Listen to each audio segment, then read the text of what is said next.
You probably. Oh shit! All right. I messed that up. And we're live. I was gonna say you probably could have just ripped ass one more time. Yeah. John. Fighting a stomach bug today. John, we I don't can't know do fart what, I don't jokes? know What? what Can't you're do talking fart jokes at John, 30? What? Jesus, I that's don't below us. know Yeah. Oh my goodness. what John's talking about. Nobody here has been having gas issues. Not anyone. I'm reluctant to get in the corner of my room because this guy, he had a smoothie and an Earl Grey, and let's just say, while we've been setting up, he's just been letting us have it. Yeah. Yeah. Better But hope out you're than feeling in. better. Feel great. Luckily, Feel this great. Muwat smells amazing. Where's this from, Gavin? It's from all over the place. I just did a cigar review on this Muwat, which stands for My Uzi Weighs a Ton. Really? Yeah, My Uzi Weighs a Ton. It's freaking a great cigar. Like, I'm definitely going to buy some more of those.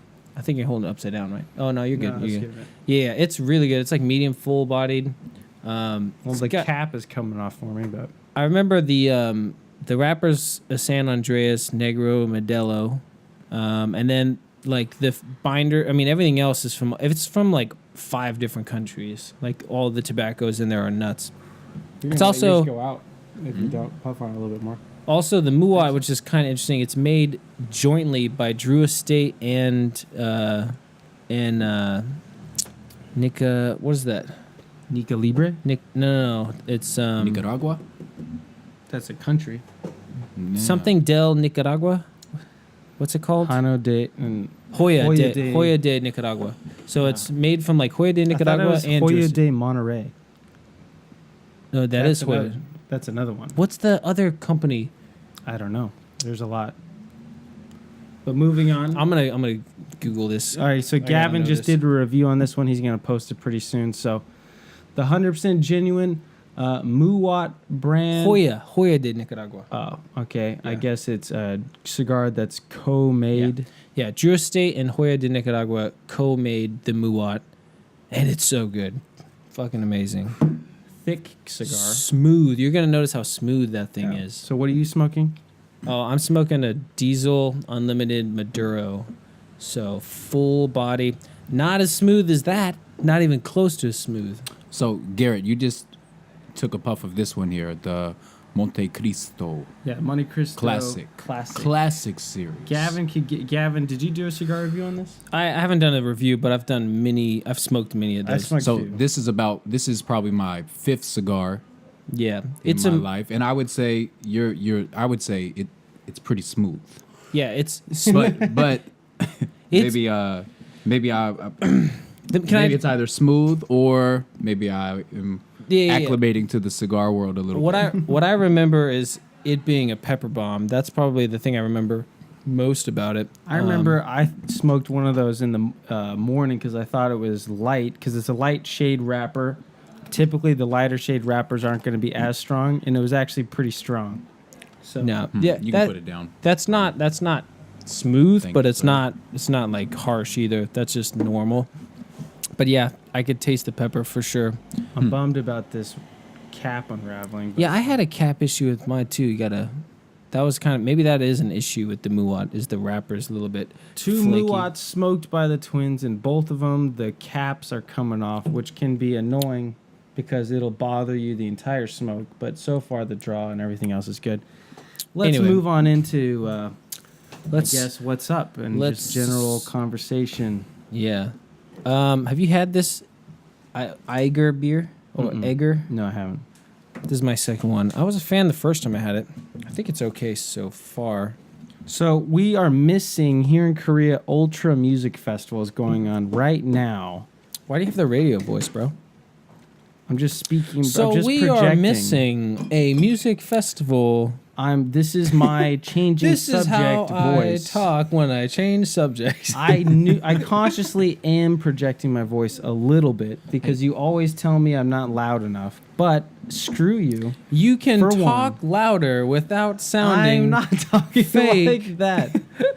Anyways, we're missing Ultra. I wanted to go. This guy said it sucked, and so I'm not going. Even though several cute Korean girls I know are going. I told you should go. I told you if I was single, I would go. But I'm not, so I'm not. Don't try to not be the problem. What did I tell you? If I will paraphrase my own words, I said the music sucked in the main stage, so you go to the outside stage where the music was better, because the outside stage they actually play like full length songs as opposed to the main stage. Have you been to a music festival in Korea? EDM music festival. It's not just a Korea thing. No, but I mean in Korea it's different because like they're focusing on the like drunken people, less of the like drug chilling, tripping out people. There's no drugs except for alcohol and caffeine. Yeah, I'm sure there's something to that. So what like, would be I've been to some music festivals. Yeah, the energy in Korea is like everybody's just drinking and like just caffeine, but mostly just alcohol and like Red Bull vodkas, Red Bull Jaegers. Right. So the music reflects that they want like a drop every minute for like 8 hours for like 3 days in a row. So I mean, where's the venue at here? Oh, it's right next to my job. It's in sports complex. Okay. Yeah. Jamsil. It's like one stop away from my work. How many people do you think are there? I don't know. 10,000? Thousands. 10,000? I don't know about 10,000. Maybe like 5. Maybe throughout the course 6, of 7,000. 3 days though. Oh yeah, over the course probably like 20,000. That's what I wonder, man. I went to Rainbow Hookah the other day, and in Gangnam. Yeah, in Gangnam. And when I was there, I ran into a girl from Thailand. Mm-hmm. She looked like half She looked like half Caucasian, half Asian. But she said she's from Thailand, but she was here for the music festival, and she was here a week early. I was just like, dude, came for the music. Dude, I did not. Well, did you hear about it before you came to Korea? I heard about it in Korea, and I know Ultra goes around the world. Yeah, it's not Ultra just a. Who are you saying, Garrett? You were saying Ice Cube's there? Yeah, Ice Cube's playing. There were no rappers when I was there. Chainsmokers is playing. David Guetta. Who else was big? Above and Beyond. Okay. Above and Beyond was there last time. Yeah, there's some pretty big artists. Right. But yeah, I told you like Ice Cube is playing. Sure. I want to hear some. It was a good day. Yeah. That's a great. It was a good day. Great song. Man, that takes me back. I'm saying, right? When takes you back to like when 20 years ago. That takes me. I mean, Garrett and I, like when it was new for me, it was when Garrett and I just moved to LA in like 2000. We had some like ghetto 2007 for our first ghetto friends. You know what I mean? We had some white trash friends and some rich friends, but we never had like ghetto Mexican friends. So then when we got ghetto Mexican friends, all of a sudden they're showing us like what? There's Kanye's first stuff, old Ice Cube and Snoop Dogg. Some good memories, man. I just remember cruising LA listening to Today's Gonna Be a Good Day, and I was like, it's a fucking chill song to cruise LA to. For sure. But what was I saying? So yeah, I mean, like when me and Lily were there, we were like, man, this is amazing. There's so many people and the lights are insane and there's fireworks, but like it was just so redundant. It's just like bum, bum, bum, bum, bum, bum, bum, bum, put your fucking hands up. And then 1 minute later, everybody fucking bounce. And then another minute, fucking everybody jump now. This is like, okay, whoa. This is like 10 minutes in. I was like, is this going to be the entire day? Like, I've been like, I'm already tired of this repetitiveness, dude.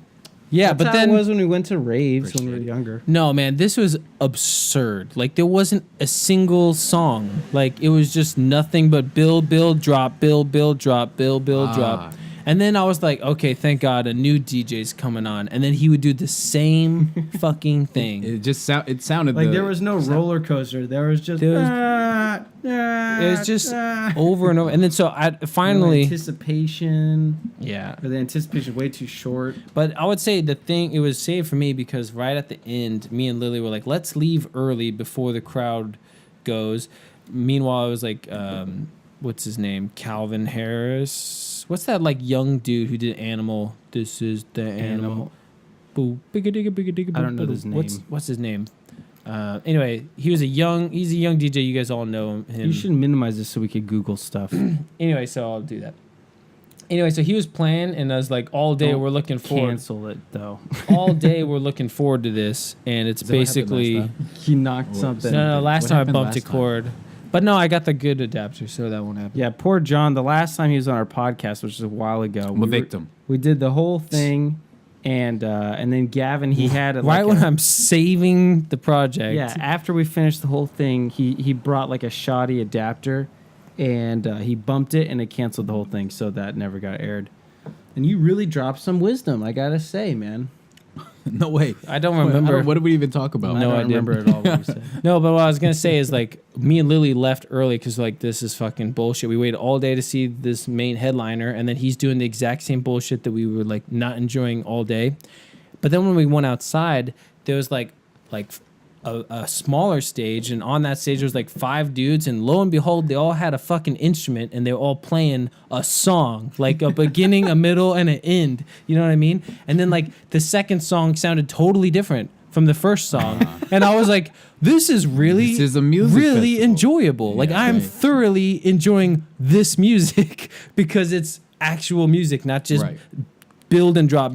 Yeah. And then it was actually, like, a really surreal moment because that band's last song it was Sunday, so it was like the last song of the Ultra Festival that this band was going to play. We're standing in the crowd, and then it starts raining, like right in the middle of the song, but it's like, it wasn't raining, like pouring yet, but then the rain escalated, like with the song, like to right to the end of like the climax of the song is like right when the rain is just like a torrential downpour, and we were just like going nuts, and the end of the song was like 5 dudes, and they all had a drum set. It was like 5 dudes playing the drums all at the same time. It was amazing, just in pouring rain, and the whole crowd is just going nuts. Yeah. It was amazing. So without that moment, it would have been a terrible experience. So they say when you go to concerts, I never really got this because when I'm in a big scene like that, just people, when you have to say excuse me, like, well, because I'm trying to be polite, maybe people don't, but I'll say excuse me 1,000 times. Like, that just pisses me. Like, I'm just neurotic. Like, I'm like, fuck, and this guy, we gotta go to the bathroom, man. It's gonna be a journey. Gotta pass all these people. It is a journey. You know, watch out, this guy, watch out, this girl. Don't step in that. It is a journey. But they say that going to a concert, though, that experience of everybody being one, man. The energy. That's not Is happening. that real? I mean, like, it's like a drunken, like, crazed energy in Korea because the only alcohol is alcohol. I mean, the only drug is alcohol and caffeine mixed. Yeah. Well, I got to say, you did kind of torch the potential me going because, like, who would I go with? Like, Hojin would have been one of the main ones. And I'm like, Hojin or Adam, like, we should go. And you're just like, dude, it fucking sucked last year. Like, me and like, you essentially gave us the exact same pitch of like, don't go. Yeah, I know. But I followed that pitch. Okay, we'll get it. I was gonna ask. It always before I picked happens. it up. He ashed on the table. Wait, I think if I'm just delicate enough. Yeah, we're gonna have to wipe the whole table at the end of this. I followed my. Okay, well, all that we'll wipe it then. Right on my. Yeah, I'm gonna realize. I followed. I agree. I gave you a negative. There, right? Don't reveal that. No. What? Him dropping? No, the bed is mine. My bed is right there. Oh yeah. No, what? It's This is the new studio. What is? Studio. It's about what? 1,500, 1,600 square feet. Guys are doing well. Yeah, we got a bowling alley right there. Nice. But anyways, were you big on music festivals, like ever? Big on them. I was. No, like I said, my first couple music festivals, usually, like, I went when I was younger, and it was, what was it even called? There was a radio station, 107.5, they would put on, like, this Summer Jams music festival. I would go to that, and it just always turned crazy. People always got, it was just like, people would be fighting by 9:30, and I'd be trying to experiment with some sort of illicit substance, you know? So it was just a bad combination. Like, and then when you're young, too, it's like, fuck, now I got to try to get home, and the whole thing was just neurotic. And I'm like, you know what? I would rather just be at home on this same... Damn it, dude! The ash is only a half an inch. Jesus, don't. Yeah, but my thing with the I don't want it on my computer. I just the music festival. Everyone's all over my it's desk. like we're 5 minutes in. It's like, for me, it's like going to a sporting event. There's ash everywhere. I would rather watch it at home anymore. Yeah, like sound quality, and just I'd rather be with friends that I know, and But we got to go to a UFC if there's another UFC in Seoul. I've been to a UFC, and that was Oh, that was really? legit. I think that was something. So I've been to football games live and basketball games live, and depending on what seats you got. But I was in only at the best mediocre seats when I went to a UFC event. It was in Houston when Cormier and Gustafsson were fighting for the belt, and that was an you were awesome there? fight. Yeah, Holy shit, was that there. must have been amazing. But and That it's is just awesome because. fight. Oh, and then I think that was a crazy what's his fight. name? Who is It doesn't matter. But the energy, even where I was at there, it wasn't a sellout or anything, but it was still like, oh, I'm here watching a fight. That was way different than watching, game 32 of a 82 game season in NBA basketball, even with decent seats. The energy was way different there. And I'd rather watch that stuff at home on a nice screen where Right. just nice controlled environment. So many and- games to figure out who's going to win. Whereas if it's a fight, it's right there. There's a winner. I had some great times at raves and stuff like that, mainly because I would always go single. I imagine going single versus going with a girl is a completely different experience, especially if you're with a hot girl. You got to worry about like. Did you go with a big group? We went with like a small group of guys, like maybe four. My first kind of music festival was like Hard Summer in Los Angeles, and I remember just being like, "Holy Christ!" Like you in normal Los Angeles, you got like normal everyday people everywhere. You got older people, younger people, you have fat people, all kinds, and then it's just a good mix. And then every once in a while, you see some like a hot chick here, you know what I mean, a hot chick there. And it's like every once in a while that hot chick is like dressed like very scandalous. You're like, oh shit, damn, she's cute. Huh. You know what I mean? You see them every once in a while. Then you go to like this alternate reality where every chick is hot and she's not wearing shit. And I'm just like, what? This is insane. And then there's like good music. Everyone's having fun. And I like I had great charm, great energy. I might have had some external substances helping, but I met a bunch of cute girls, and so I had a great time. So I like that kind of music too. So What I kind of didn't music? mind. What was it? It was like mainly just EDM stuff. See, Gavin was there. How does what would be an example like of electronic, like Calvin Harris, David Guetta? It was way better in the Really? States because they were playing like a song. Like I felt like Even it was the just EDM guys. Yeah, even the EDM guys. I mean, there would be a drop in the song, but it was still a song. Where this was like there was no song. It was just like drop mixed into section. drop. Yeah, it was like it blew me away. I was like, how are we doing this again? like Sounds torturous. there's only so many ways. Like there's only so many times I could jump as high as I can and be like, this is the best thing ever. moment. And then 1 minute later, this is the best moment ever. I just have so much energy. I just gotta jump. It's just like, again. Did I tell you what is it? My friend Kevin, what is his last name? Kevin Kahanian. This guy before we were he was like a good gym buddy It's of a mine. smooth last name, Kahanian. Yeah, Kevin Kahanian. I can't remember his ancestry. You're probably saying it wrong. You say Kevin Kahanian. Yeah. Okay, well, I don't know. He was he was a guy. He was a brother in the fraternity, so we always just called him Kahanian. Gotcha. Yeah. All right, so somebody you actually know. Dude, so he's from somewhere in the Middle East, is his heritage. But he's, born and raised in America. But he what is it? Before we go to the gym, he's like he was like the guy that always has like crazy energy. Like he's like, no, before we go to the gym, let's get crazy.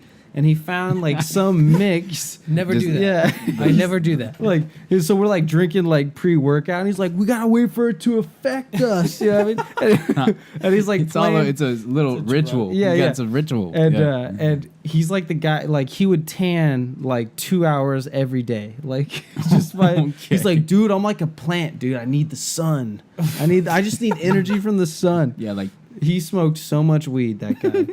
But anyways, he put on the most exhausting music I've ever heard. He found some mix of just drops.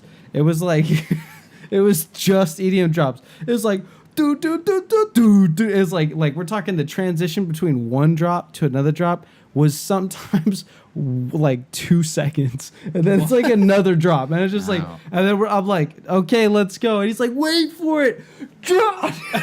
I'm just like, he's like, it's a banger, and he's like going crazy. I'm How just like, funny oh is that? man, okay, That has okay, gotta let's be- go. He's like, do another one, drop. That's got to be the funniest thing I've Dude. ever heard anybody say while dancing. It's a banger. It's a banger. As he's like getting into it. And he would just play the part of like the guy who's always into it. Like he's like, that drop. Just go after it every Nice. single time. I'm just after like 20 minutes, I'm like, I can't fucking do this anymore. Get me the fuck out of Now here. imagine 8 hours of basically that. Well, it sounds like you had a solid minute transition between. Yeah, 1 minute. 1 minute, I let my calves stop burning, from jumping. Dude, I would leave. I would leave. I was like, wanted yeah, to. like I wanted I to. paid. That was the experience. Well, you were with. Who were you with? I was with my girlfriend, and I was like so like over it, but like I was like, we paid a lot of money. The girlfriend's here. She's See- got a smile on her face. I gotta be like captain, like happy, and I gotta I know she's not enjoying herself. And, like You're both just like, I'm having a good time. we I'm having paid a good money time. to have fun, and we're gonna have fun. It's even though we're not. That's Yeah. how it was when me and my girlfriend were very similar, like when it comes to music taste and when it comes to movie taste. So when we went and saw like Captain America, fucking the Winter Soldier, like everyone was raving about, oh man, Winter Soldier, such a good sequel. And then so me and my girlfriend, we went and saw it. And then after like Explosion 500, I remember just being like, man, I'm fucking over this silly ass explosion movie. And I look over to my girlfriend and she's just like, and like it's like boom, huge explosion. And she's just like, ugh. like just like dude, like it like hurt her soul and just took all the energy out of it. Just like boom, and she's like, oh, That what? another explosion. Another Oh, explosion. yeah. That's all it is anymore. That's how it was when I saw Sweetie Todd and another song would start.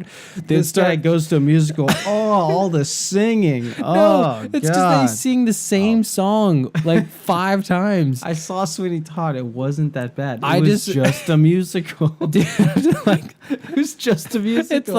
it's like 1 minute of just normal dialogue. I was like, okay, it's a good movie, good production design, good costumes, like good fucking, acting. And then they started singing a song. I was like, not another song. And I looked over. This was a a musical movie or movie. a movie. Yeah. Oh, Musical movie. You haven't, Gotcha, you haven't gotcha. seen Sweetie Todd? It's based off of I haven't, a, no. it was a movie, but it was originally a. You didn't know it was a musical? No, I knew it was a musical, but like, So, okay. dude, I'm telling you, I don't I'm get telling you, No, they just what they got the wrong idea of what a musical is supposed to be. the songs were shit. Johnny Depp did not sing well, and he sang the same song over and over and over again with just a slightly different He's different lyrics. He's gonna All right, so no, maybe that same was same lyrics, but they're just like, okay, we're gonna play this song with like a upbeat kind of rhythm, and then we're gonna play the same song with like a downbeat type of rhythm, and he's gonna sing it slower and more moody, and then it's like we're gonna do it like this, where it's like an excited, like I'm gonna kill somebody, but it's the same song over and over again. I was like, dude, fuck this movie, like, god damn. You ever walked out of a movie?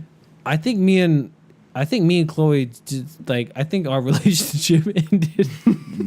What? Because you were too critical? I think no, because I remember I was like, "Yo, let's go see a movie together." And it was like me and this chick were like dating for a while, and it was like, okay, I just need one solid date to and then she'll be like, "Yeah, I'll go out with this guy." We had a really I can see this. we had a I can really see this. really good time on that Yeah. date, and then it was just like, take her to see that movie, and then she was just like miserable, and I was miserable, and we were just like looking at each other, just like fuck, and then we just.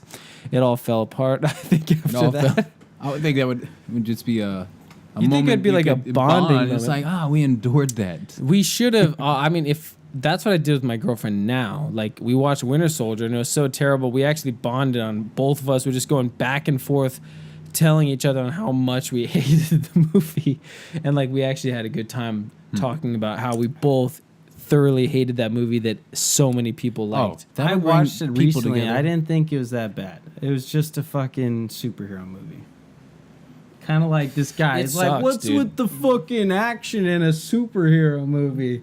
What's up with all this fucking singing No, in a dude. musical? No, we're talking like machine gun shot at the hero for the 1,000th time, nothing hits him. Oh, he got shot, not a single drop of blood. Meanwhile, I'm seeing fucking the guy with the metal wings flying around. The hawk dude. It's not Hawkeye. Hawkeye is the dude who I know, shoots. but he like flies. Is it the black dude? Yeah, the black dude. Yeah. What's his what what's is his his superhero name? Yeah.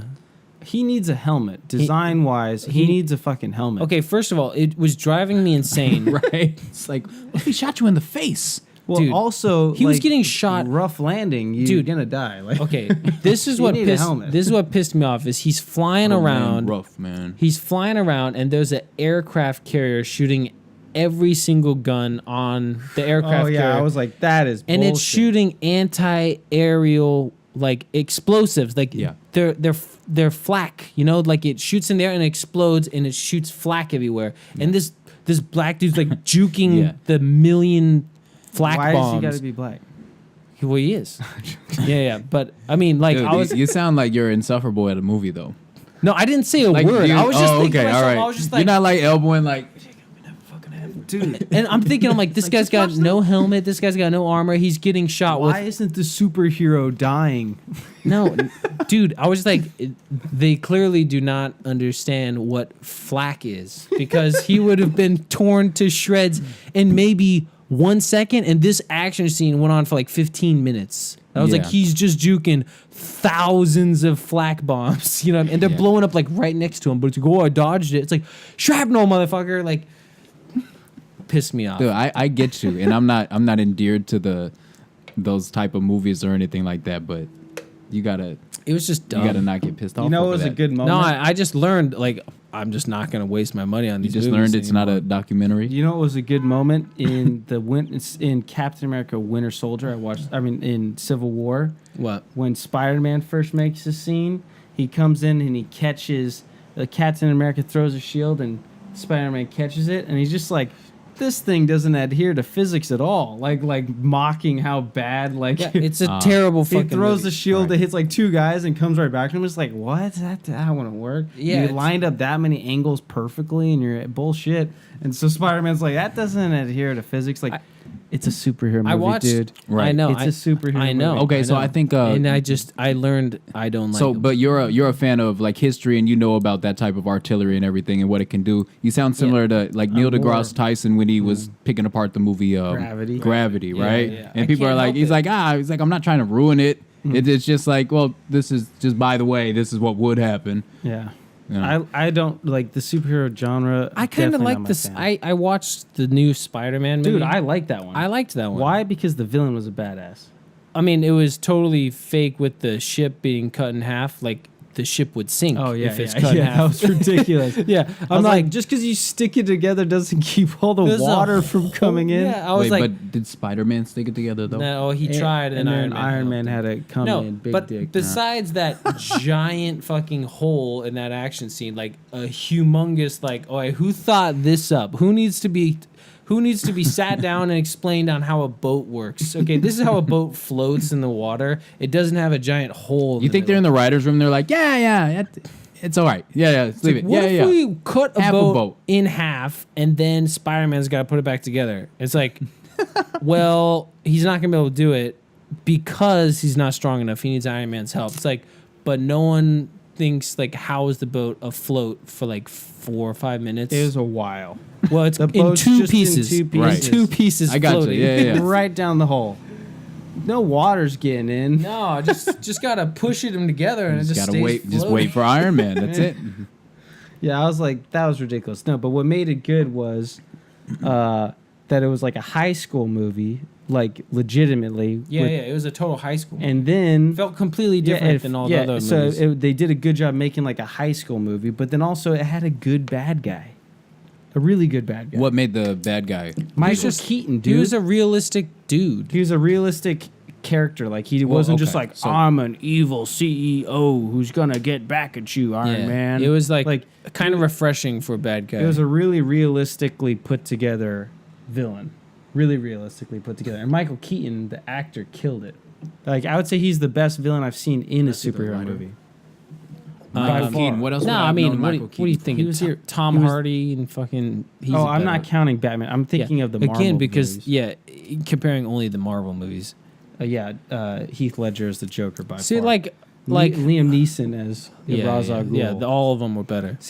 All the Batman movies are the All best. the that's what I'm saying. Like that's what I'm annoyed with these Marvel movies. It's like I get it. It's a superhero movie, but we can have a toe in reality, like just a toe. You know, just a bit.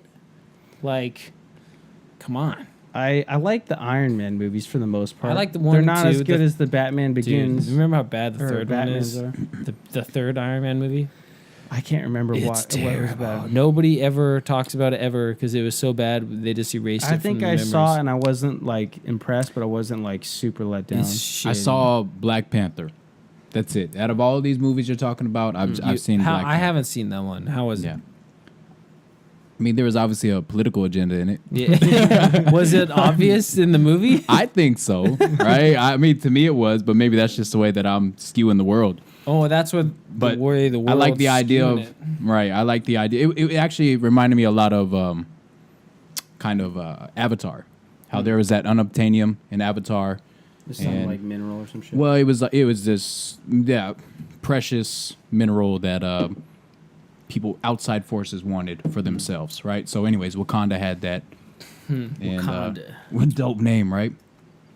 I Pretty think dope. so. I Pretty think dope so. name. Almost as cool as Nengjango. I want them. That is my favorite Korean Nengjango. word. Nengjango.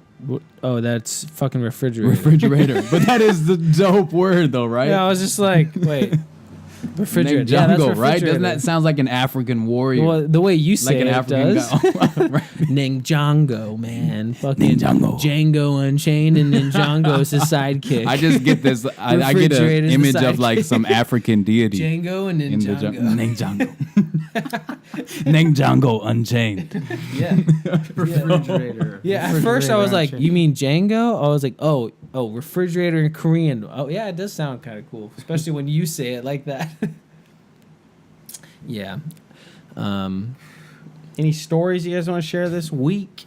I already told you the cockroach flying on my face story, but We didn't say that on the air, but Yeah, we we could don't- figure something else better. I'll tell some out about that later. Embarrassing moments. Super terrified moments. John, have you ever been in a fight? Yeah, couple. Not too many. My first one was 6th grade. Next one was 11th grade. I like dislocated my shoulder. Stopped fighting for years. Never wanted to fight How anyways. did you dislocate your shoulder? Like Dude, throwing a weird punch? You missed a lot it of was details there. What? Wait, no, hold on. Logical Pull it conclusion. back. You just Was in high school, dislocated my shoulder. What don't you understand? No, I mean, No, like, you said 2 fights, yeah, now we're moving well, on to It's like, whoa, details. Yeah. So the kid took my lunch money, and then I fucking... Well, what happened was it was this guy that had to do with me and my girlfriend. It was her ex, and he was this guy that was quick to instigate with everybody. He was kind of hot-headed. Looking back, I probably should have liked him. He's probably somebody worth being like, yeah, you know what? We Yeah, could've not been so bad. buds. Yeah, I understand why everybody doesn't like you. That'll make sense to me 18 years from now. But Right. so he had actually been scuffling with a friend of mine, and I kind of reached over to like pull him off and like, yeah, that's right. Let me jump in on this action. And he had jerked and probably was just his power just outpowered me. Like my shoulder, the way it was, shoulders are tricky. It's a tricky joint. It gets put in that weird position, and it like subluxes. And I was like, "Oh shit, I'm out." All right, get him, Joe. And then I walked to the side, and Joe handled him fine. But I was like, he walked away from the story like, yeah, and everybody's like, and Joe was on top, and anyways, Dalton had to go get Lance to get him off, and then Joe whooped his ass, and I was like. Yeah, I was by the car. I had to, like trying to put my shoulder back in. That's how it worked, and it was because of my girlfriend at the time too. Doing this. Right? No, I'm slowly just trying to. What I did is I slowly like wiggled my way out, the same way I would at a concert. I just wiggled my way out of the crowd. Luckily, nobody was like, "Hey, get him, he's hurt," because there were several people on each side. wow, But sounds the like last one, did I tell you about the fight I got in at Taco Bell here in Itaewon? No. No, are I you heard kidding briefly me? about it. Oh, Yeah, go man. through the details. All right, so I go into Here in Itaewon. Korea, very risky move to get in a fight here. Yeah, in Korea. silly. Border. But you know what was weird is as I was overall just kind of curious. Like, yeah, I could fight right now. Like, I have the liberty to fight. That's up to me. And I walked into it voluntarily, because, but I didn't need to, but I wanted to be there. it was for the rush, mostly because of the location. We were at Taco Bell. I'm out at in Itaewon there. we're in Itaewon. In front of Taco Bell just gets my blood Well, going. hold on. Just listen to this. So I walk into Taco Bell. I order something. Mind you, I've been to Taco Bell maybe about 4 times in the past decade. So at this rate, every 4 times I step into Taco Bell, I'm due to get in a fight 25% of the time, just because of this moment. That's your record, right? You've Just only because, done it only because 4 times, right? So I go into Taco Bell and I order my food, and I'm sitting down waiting for my food, and I'm talking with this nice Korean guy who was a college student back in the States. We're chatting at there's a window that overlooks the street, so we're looking out, and the register is behind us. And as I'm sitting there, I hear this guy, yeah, nigga, Hollywood, nigga, California, nigga, South Korea, nigga, Seoul, nigga. He's slowly closing in the proximity to where I'm like, and I look up, next is gonna be Taco Bell, nigga. Right? I look up, and he's looking at me. He's like, he's looking at me. This seat, nigga. Tile floor, lean to you. And anyway, so I'm looking at this guy, and then he's looking at me, and I look back at my friend who's going to like Oxford or something. He's just a nice, and this guy's he's like, you should probably just leave him alone. And I was like, yeah, it's funny though, right? Like, I don't know this guy. Okay, so this guy's Korean, the one that I'm talking to, and the one saying nigga. Right? So he's at the counter just saying this across from me. And I was like, all right, well, I'm not offended by the word. Just the way you're saying it to me, though. It's like you could have been saying, have a nice day. Have a nice day. And it still would have been upsetting to me. Like, why? Yeah, right. Stop. So anyways, they get their food. His friend is slowly pulling him up the stairs. And I'm like, yeah, this is over. Unless I go upstairs. So I start going up the stairs. I'm like, I'm just going to talk to this guy, see what's going on. And his friend the whole time is cool. Just like, yeah, sorry, he's drunk. And then I start getting like ethical. Well, you shouldn't even talk like that if you're drunk, right? And then, but them fighting words from John. Who are you? Right. Instigating like nobody's business. And so I'm looking at this guy. Then we start talking back and forth, and he's still just, I've never been called nigga so much in my life. And it's a Korean guy? Yeah, it's a Korean guy. It's a Korean guy. I'm assuming Korean American. Oh, man. But he wanted me.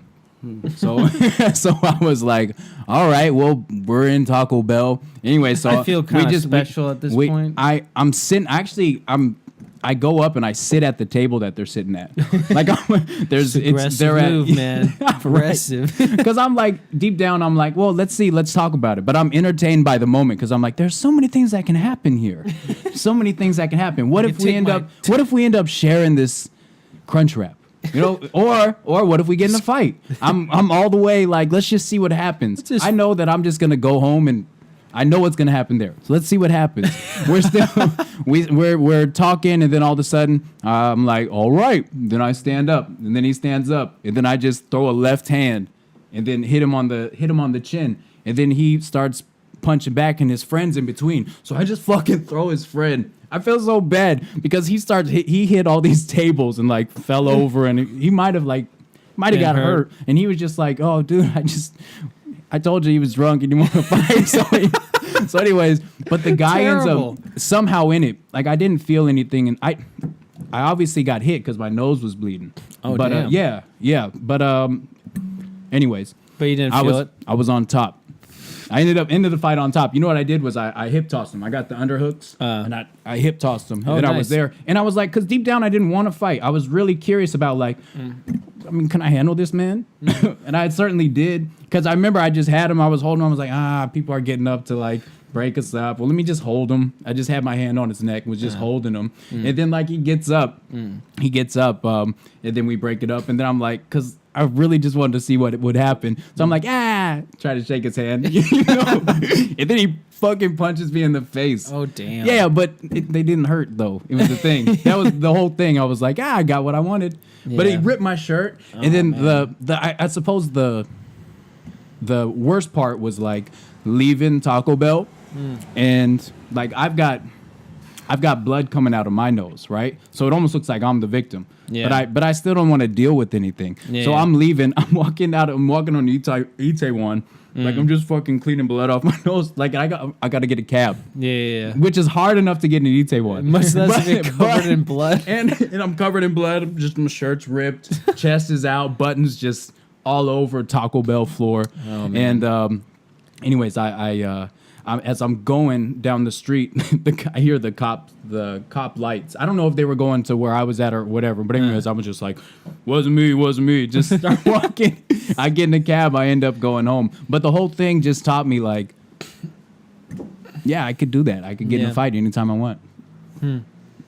Yeah, so that was like your first fight, like as an adult, as an adult. Yeah, as an adult. That was your first one? Yep. Oh, like I said, I don't like those fights are scary. Every time I've seen, I've they got like that's something where like jump in cold cocky from behind. Always, man, always. I never wanted to. I never liked seeing them. I never liked what happened afterwards. I never liked what happens as far as like the litigation process after. It's like, come on, we can avoid this. Yeah. But at that particular moment, I was like, kind of want to. Well, it was kind of like it was a thought experiment that I took into the physical world. Yeah, you know. So no, I've been there. And it was funny for a whole bunch of reasons because I was being called the N word. Yeah. I was at Taco Bell and very few times. I was having a good conversation and it was interrupted because of this. Like, I'm what? Yeah, and it was comical to me. But as opposed to being like, this guy, I'm just gonna leave it alone. I was like, well, let's see where else it can go. So I was like, let's sit and talk, and it was fun. Looking back, I would have done the same thing probably. Oh, man. Yeah, I felt like I was kind of a gentleman about it as far as it went, you know, as you can be. I don't know. It was still not pleasant for everybody else upstairs as they're trying to eat their tacos. Yeah, right. Because it was packed, you know. Yeah, and you just that sound of chairs just rolling all over the place there. Did you revive that? I think I messed it up pretty good. That's all right. It's okay.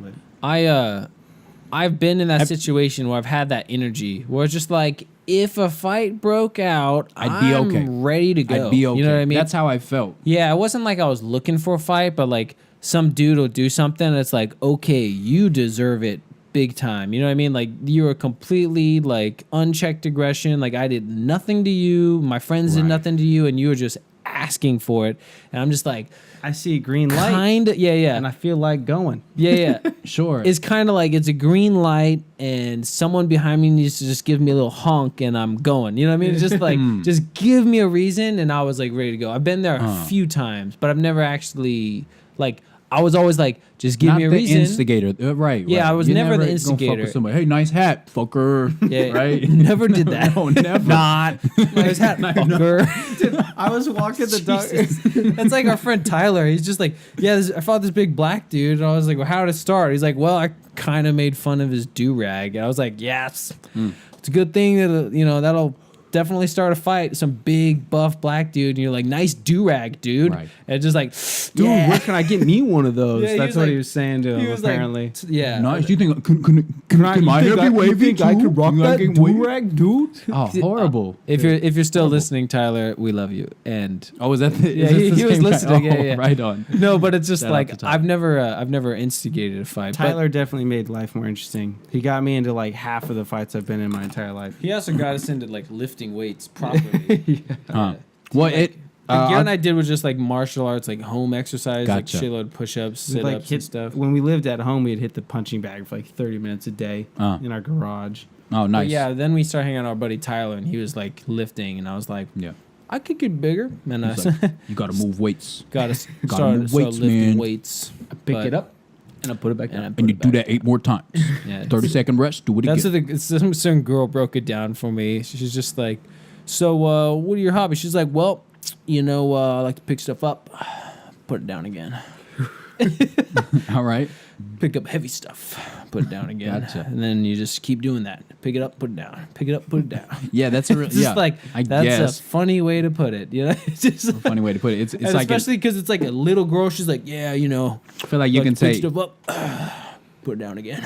But it's like it's she's cute, this but big. you just turn something like that's like admirable into nothing. Like if you draw, it's like, yeah, well, I slowly disintegrate this piece of lead onto a piece of paper. Yeah. And you're just like, well, are I you? scribble a pencil around and makes a picture. Yeah. yeah, or something. Yeah, It's but like that's cute. But yeah, so I've never been in like a full blown like fight as an adult. Like I said, I've been close a couple times, but never actually been into it. But I did in my fraternity. We had we had fight night, and in my fraternity it was kind of like we'd throw on like a boxing event, and we would it was like a philanthropy. Like we would fight brothers in our own fraternity. And then we would get funny. When I think would get girls to pay to watch it, and like a lot of Fight girls Club. would come. That's funny yeah. though. When I think of philanthropy, I It was think like of a fight club, Tell yeah. me some whiskey. Sure.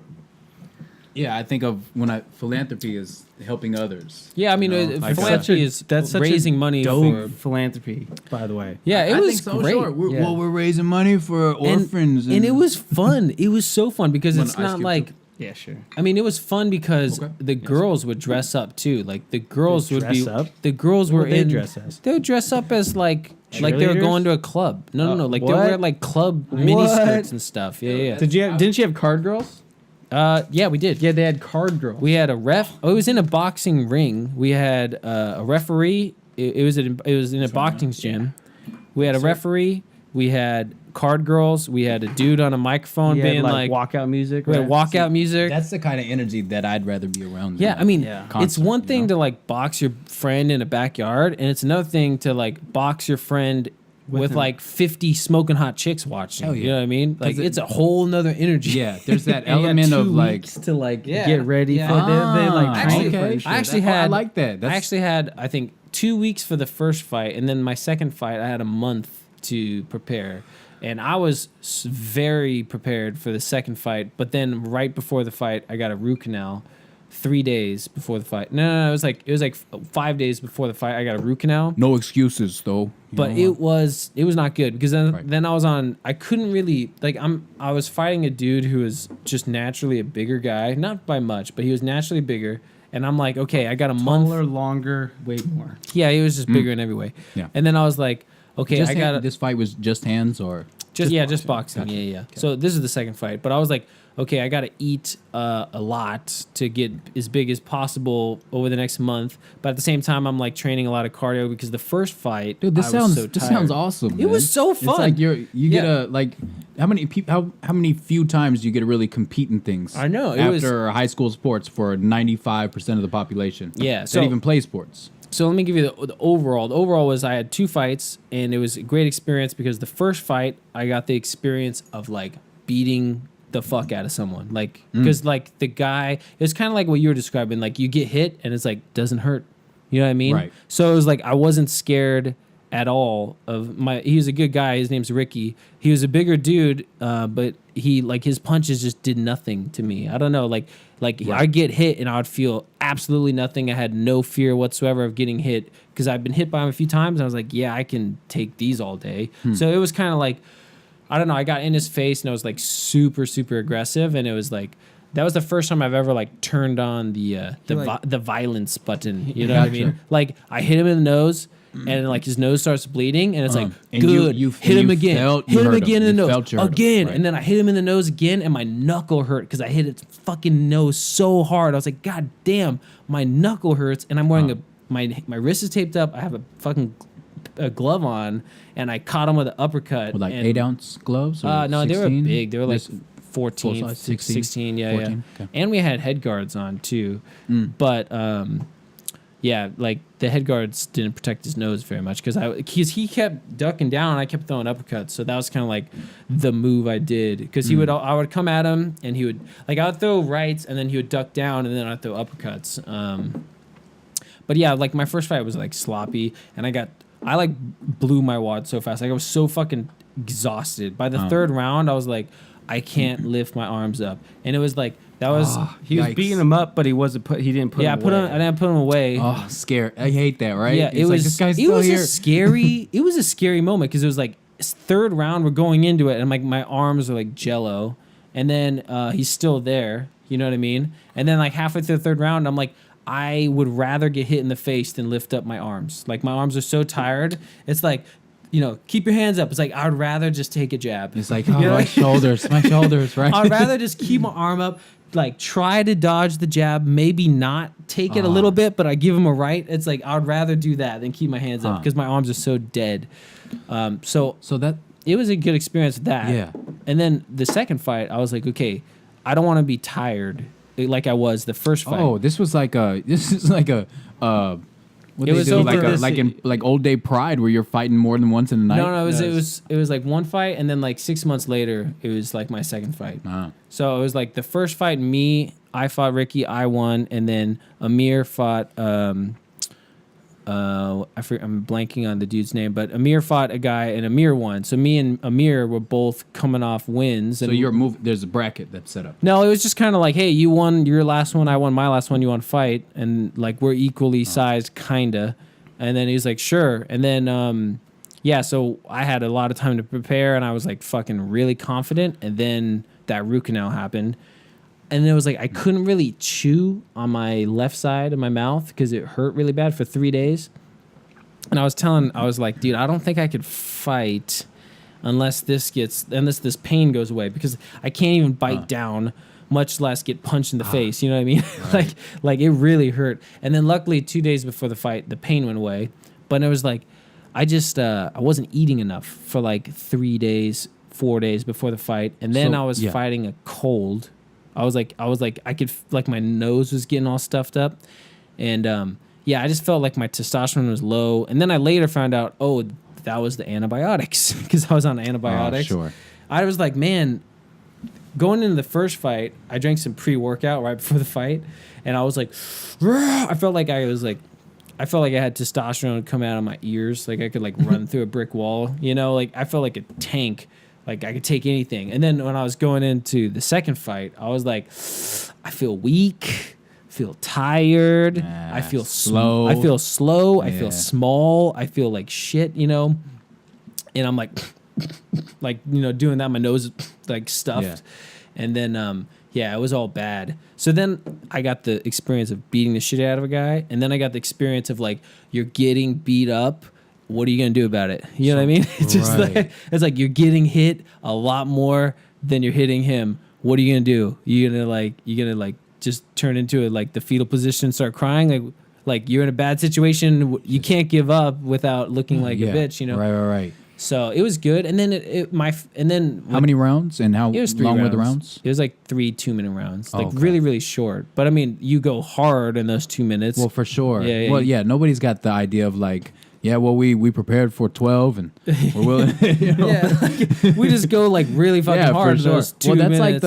like you know? that's why wrestling is so tough, man. When you get into some scrambles in wrestling, I've never been more tired than being on the. How long are the rounds in wrestling? Wrestling was 3-minute round. No, maybe 2 minutes. I don't remember. I stopped wrestling in 8th grade. I think I mean it could be different. So CHASA, the Colorado High School Activities Association, could have different round lengths than maybe a different state or something like that. But I mean, you go 3 minutes in a round wrestling, and it's just scrambles, and you're not just working somebody, or they're working you, dude. You go to that, and you're like, man, I gotta go back out in this next round here. Yeah, That's a hard feeling. but I mean, it was also I got a lot of self gratification from where I could. So I felt bad Such that as? I was in a disadvantage size, and also like health wise, I was like really not. I was not healthy. Like I was like after that fight, I was sick for like a week or two, and then what really exacerbated the biggest factor that led to me losing was he was good. He was much better, and he was a basketball player, and his footwork was really good. Like I was having a really hard time fucking touching the guy. Like his footwork is good.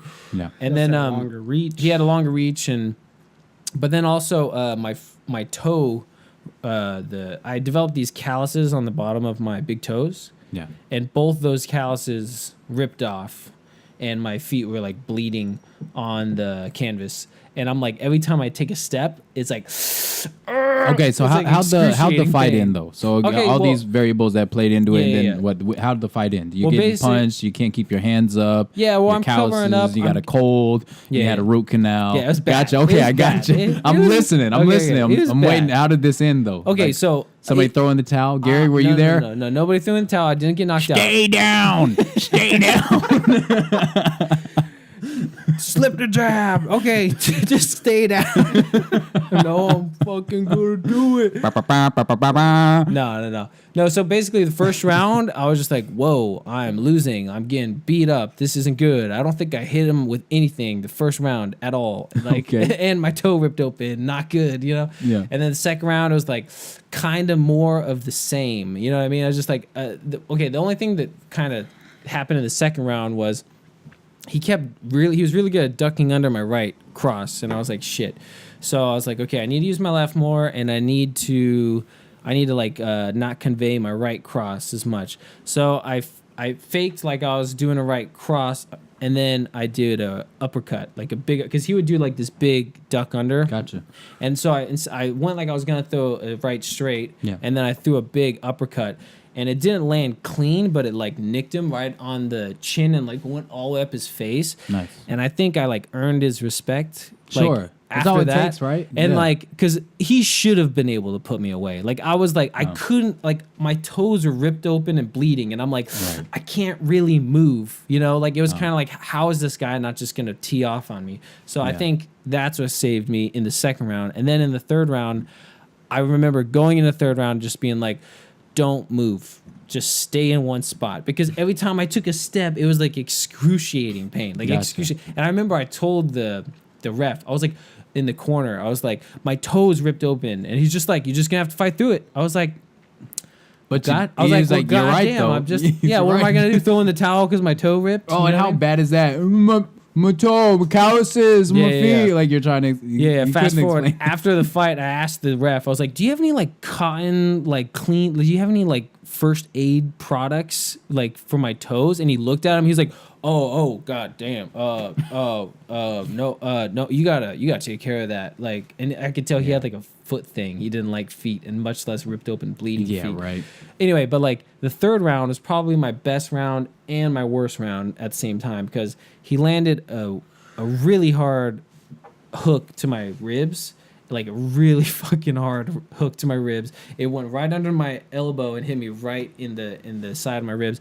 And I remember it didn't hurt at all in the fight, but it was loud. Like it was like, doof. And I was just like, if that hit like me in the stomach, I would have been done. Probably. And I was like, and then I remember his corner was like, he's hurt. And I was like, try not to look hurt. No, I'm not. Even though I didn't feel any pain. No, I'm not. even though I wasn't in any pain, I was like, yeah, I can't take another one of those, like especially not in the stomach. Well, and it doesn't look good in the. You had judges. Oh no, I mean the gym owner was judging basically. Oh, okay. Yeah. Oh, nice. You're in a gym too. I in had a this gym. image of like you were just No, just it was like in a boxing okay, move ring. the table over there. I was like, all right. No, but then That's how my fraternity did it. no, but we could share. yeah, restart that. But what was good is like I was like, okay, cover up the ribs, but then he did the same punch and he went high though, and he clipped me right in the fucking face. Like Wait. All right, there we go. yeah, so like he got me in the ribs, he went low, and I was like, oh shit. And then it was kind of like he threw the same punch, and I just thought I was moving away, and I thought I was far enough away, and he just got me like right on the end of it, and everything went black, and I was fucking, my feet were stumbling. Is that the hardest you've ever been hit?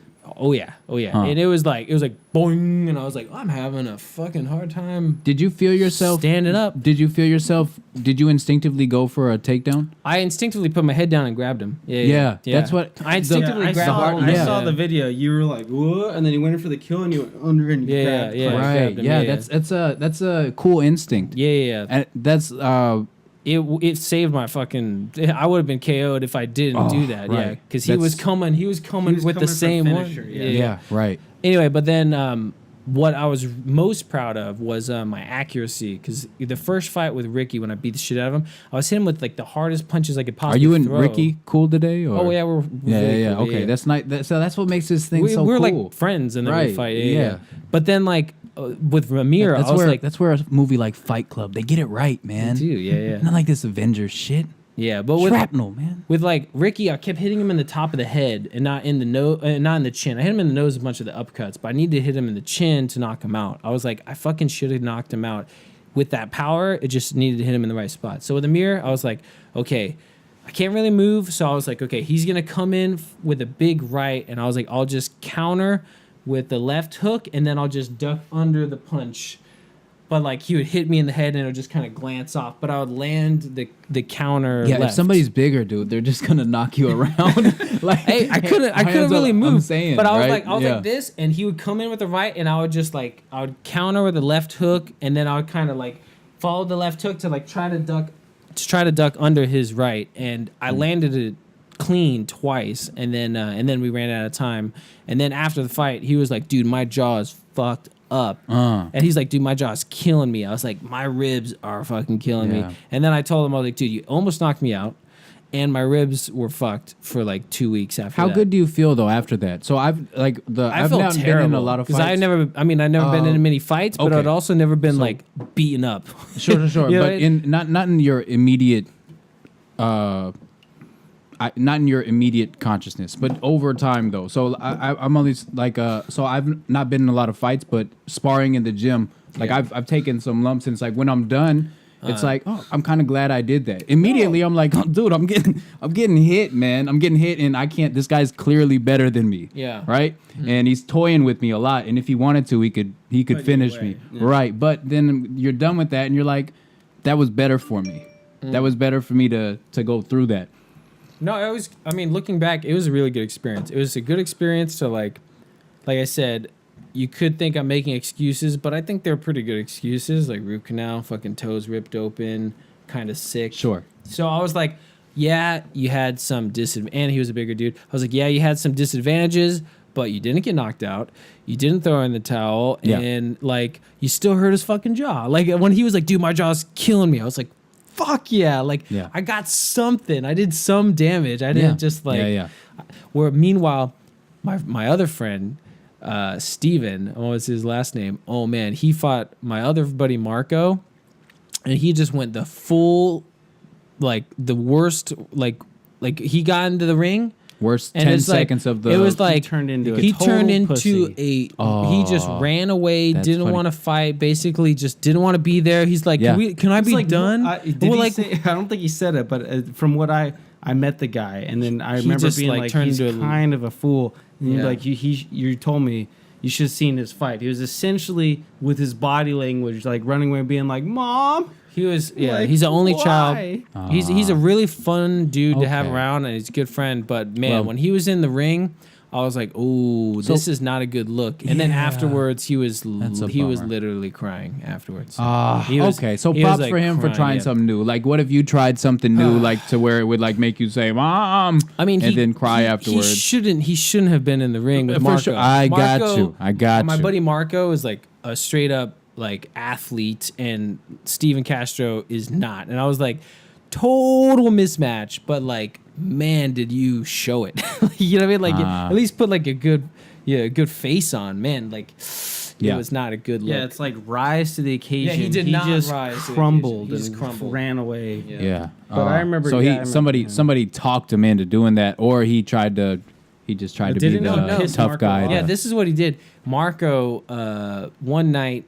He get called on a bluff? No, Marco like passed out at a party, like drunk, and then Castro took a black drew dicks marker. on the face. Is that where you're gonna go with this? No, he didn't draw dicks on his face. He completely covered his face black.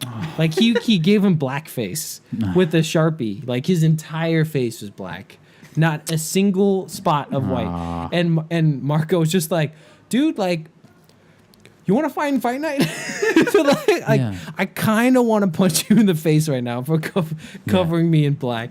And so then like, dude, basically, I would never do that. I would never do that to my friend, man. We all kind of pressured. Never it was do like that. his fraternity was like my fraternity, when I tell like fraternity stories, you could see like a common theme. His fraternity stories all have a common theme of if you black out early, you're gonna get fucked with more so than like your average party. You know what I mean? So the guy ended up quitting. He ended up getting knocked out. No, he didn't get knocked out. He basically Mickey just came like in and- he just like ran away the whole fight. And when he took shots, like he just covered up and took some hard blows and just like it was. Eventually, I think the ref just like he called. He wasn't like a TKO or anything, but it was like. The ref was like, "This isn't a fight. This is just a dude just getting wailed on." Yeah. So the ref just called it. That's not fun for anybody. No, to watch. it was not enjoyable. It was just like okay, fun for not Marco. Yeah, fun Yeah. for Marco. Rather, for it's like, Marco. dude, don't draw. yeah. Marco was Draw like me. when I like hugged that dude, I was like, okay, you're like he's like just as tall. Maybe he's like 1 or 2 inches taller. He's not that tall, but he's like 1 inch taller than me. But like you give the dude a hug and you're just like.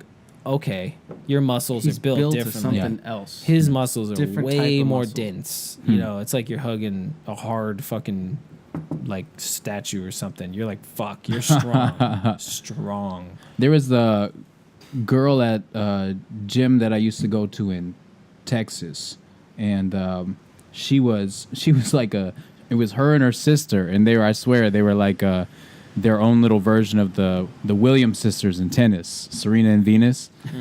They were just fucking Built. awesome. They were ex-college basketball players and tall, athletic, strong, and the hardest I've ever gotten hit. Probably not by if you put her on like a power something that measures the Matrix. the metrics of like how her punching power is. She probably wouldn't be the strongest, but she hit me the cleanest and the rightest, and the hardest I've ever been hit is from her. Wow. It was one of those things where she caught me, and then I asked you earlier like if you instinctively went for a takedown. Yeah. I didn't get knocked out, but I remember her saying, "Why'd you go for the takedown?" I was like, "Did I?" I was like, Why'd you go for a takedown? or she was like, "Yeah," Right, and I then was you in went for my legs or survival something. mode, I bitch. was right, Goddamn. and I must have played it off okay because unless she was just thinking that I needed to have my save face for me or something. But she hit me really good. Where With it gloves on or what? yeah, Like, yeah. Well, we were sparring. Yeah. okay, Oh, okay. yeah. I'm not just fighting bitches. I'm not just fighting women. We're at the Gavin's gym. been punched in I've the been face by punched- girls in the middle of parties. I that gotcha. just don't know what Twice. they're doing. gotcha. I've been punched That's in the why I face don't like 2 to times. fight. Yeah, Two yeah. times I've been punched in the face by Girls are like, girls. "Ooh, I feel strong." Boom, punch Good. you right in the face. And You're she like, was "What the strong. fuck?" I got She a was li- strong. She I was got telling a- me like this.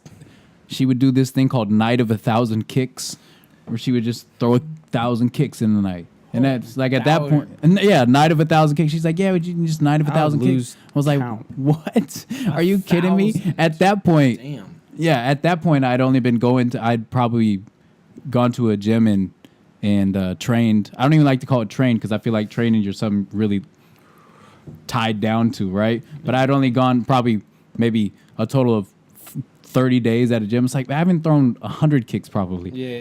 You throw 1,000 kicks in a night. What was that? You say something? You say something? What was It's a that? good cigar, What was man. that? Yeah. What is it? As an adult, I think I got into a couple fights. I told this huge epic fight story with my buddy Tyler once on the podcast, and I know. God damn it, Gavin. God damn it, Garrett. Gavin. Garrett Gavin, comes Gavin. over here with the gas. Thank you for only you've lasted a while. Yeah, I'm yeah. happy. I've actually let a few go, but Anyways, Get to the end of this cigar and it's kind of interesting Some aroma. cigar, but a little bit of something there's else. something else Something there. I that happens. smell. That peppermint you were talking about?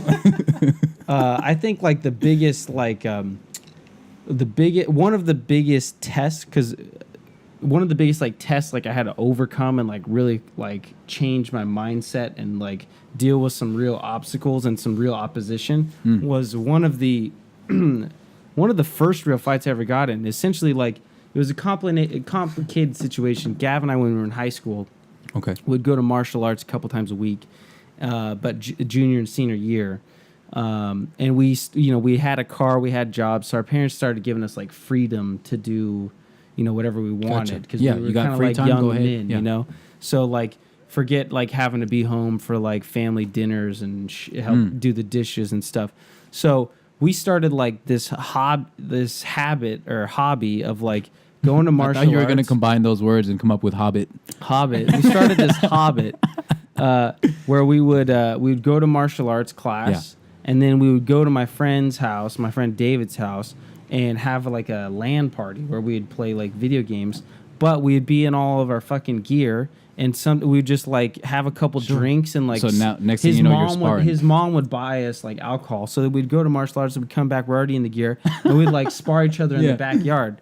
And, you know, we kind of show off our moves to our friends. Yeah, like none of our friends did karate, so they're all like, and they see Garrett and I on our like karate, you know, gis and stuff, Right. and they're kind of "What's like this about?" interested. Sure, yeah.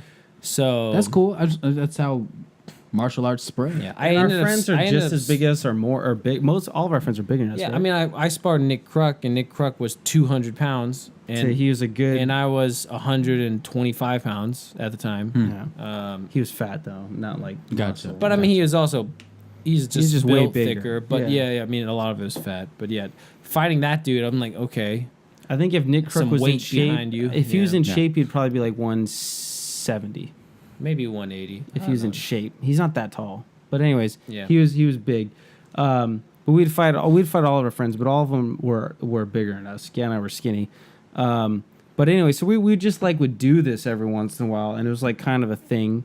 And no one ever got hurt. It was always cordial and fun, you know. I almost knocked Nick out though. Yeah, he wobbled Nick. pretty I good. felt like a dick after that.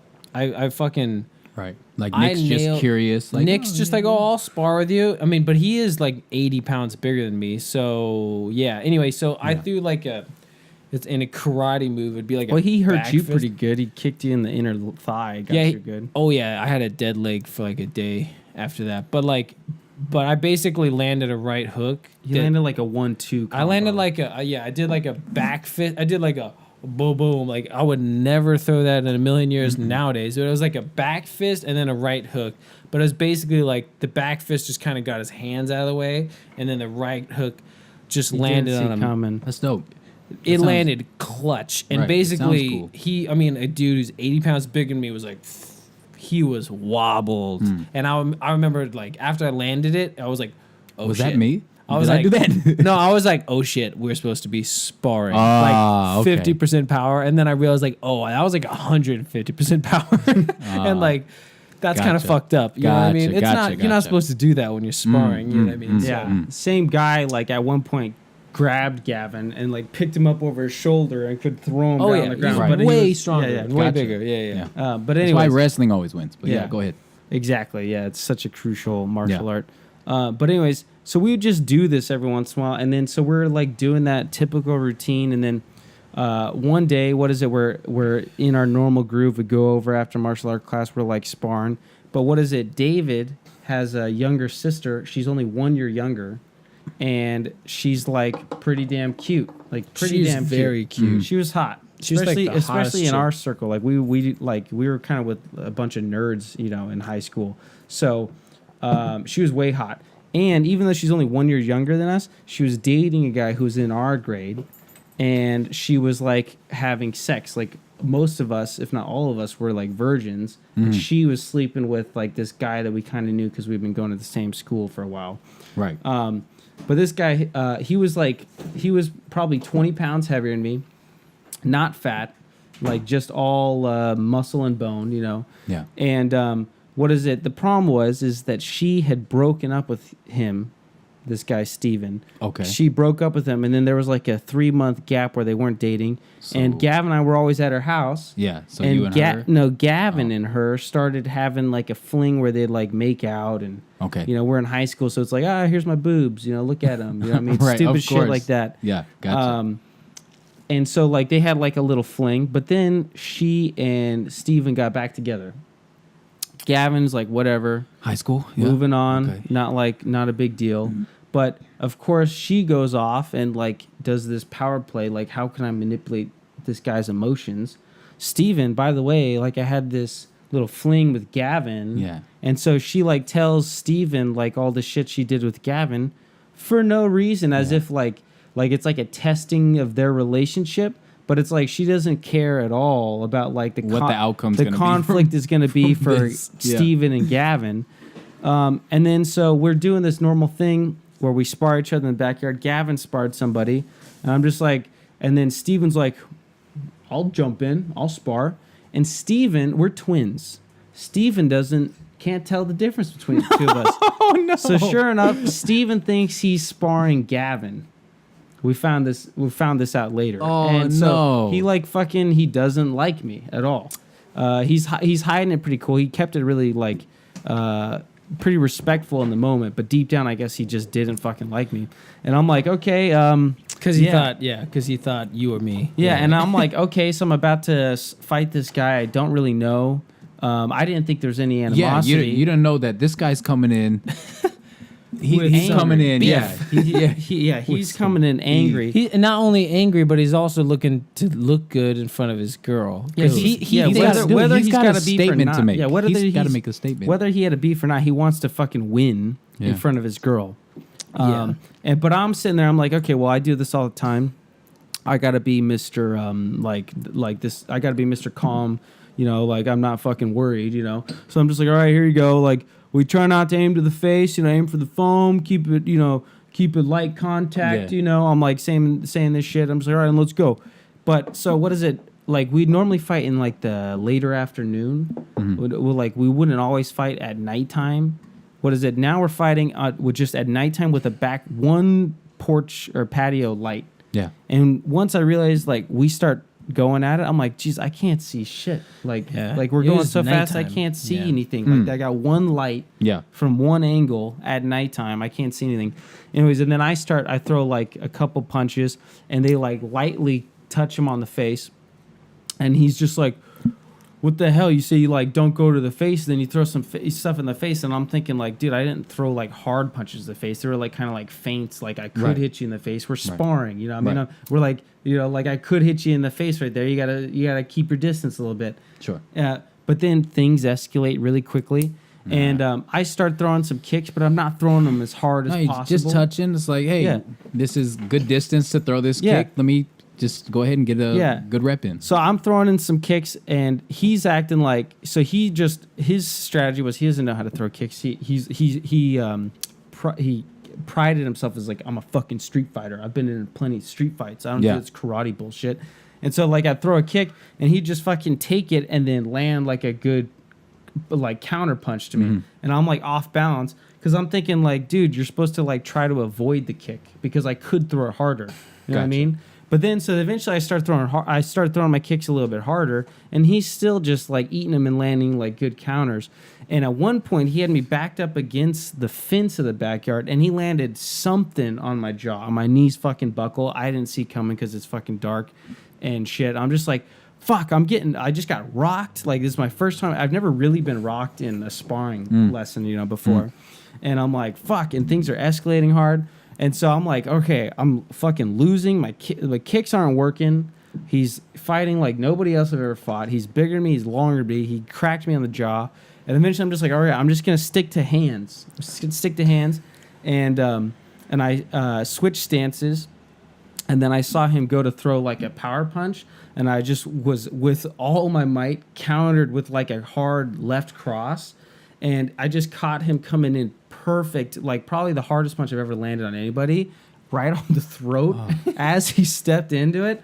And then it was like, I just felt to go, like just right through whatever I was punching. Solid, just it was so solid, like in the neck too, like in the neck, right in the throat, any direction. It went straight, like it didn't deflect. It gotcha. Was like, that's perfect. And he was stepping into it, and it was a hard cross, you know. It finished him. Yeah. After that, he fell to the ground, and I was like, "Where'd he go?" And then I was like, "Oh, you're on the ground." And he's like, "Oh, I'm fucking done." Yeah, he's like, "You got me in the throat. You got me in the throat." I was like, It was dark, and it happened so fast. I was like, "Oh shit!" Well, here's the thing. I'm sitting there. You got punched in the throat. He got punched in the throat. I'm sitting there being like, dude, I think I just won my first real fight. You know what I mean? Like, I think I just won my first legitimate fight. But Gavin and Nick and Alberto were all just like, I equate it to like they saw things escalate and it turned into a real fight. And what is it? Emily, his girlfriend, is probably uncomfortable because she's watching her boyfriend in a real fight. So they're probably just like, oh, let's keep things light. And they're like trying to distract her with conversation. So no one's fucking watching like what even happened. I was watching. I was like, oh shit, in the throat, in the throat.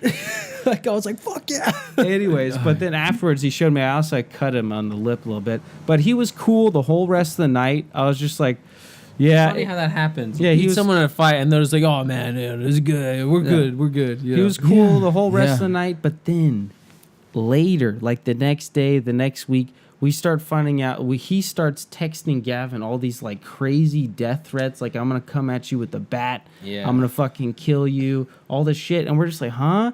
And then they're like, and we're like trying to piece this together with our friends. We're like, I think he thought he was fighting Gavin, and Gavin beat him.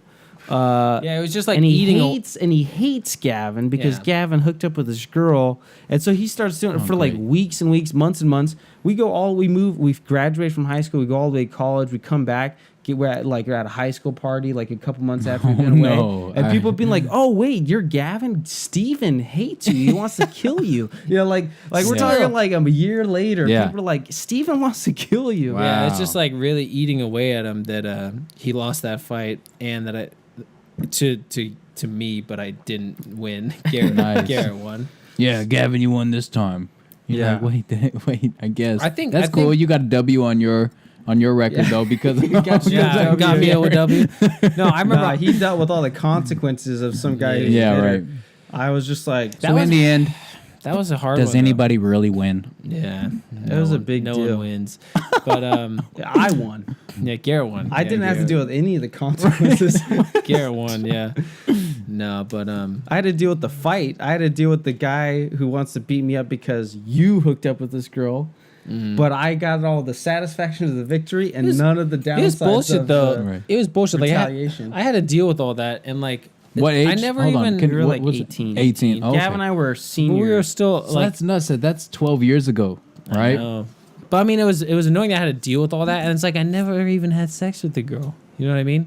I never like all I did is like make out with her and like So at a that little age, bit though, more than that, but like never really had sex. you and know they what I were mean? Yeah. broken up. And they were broken up. Yeah, yeah.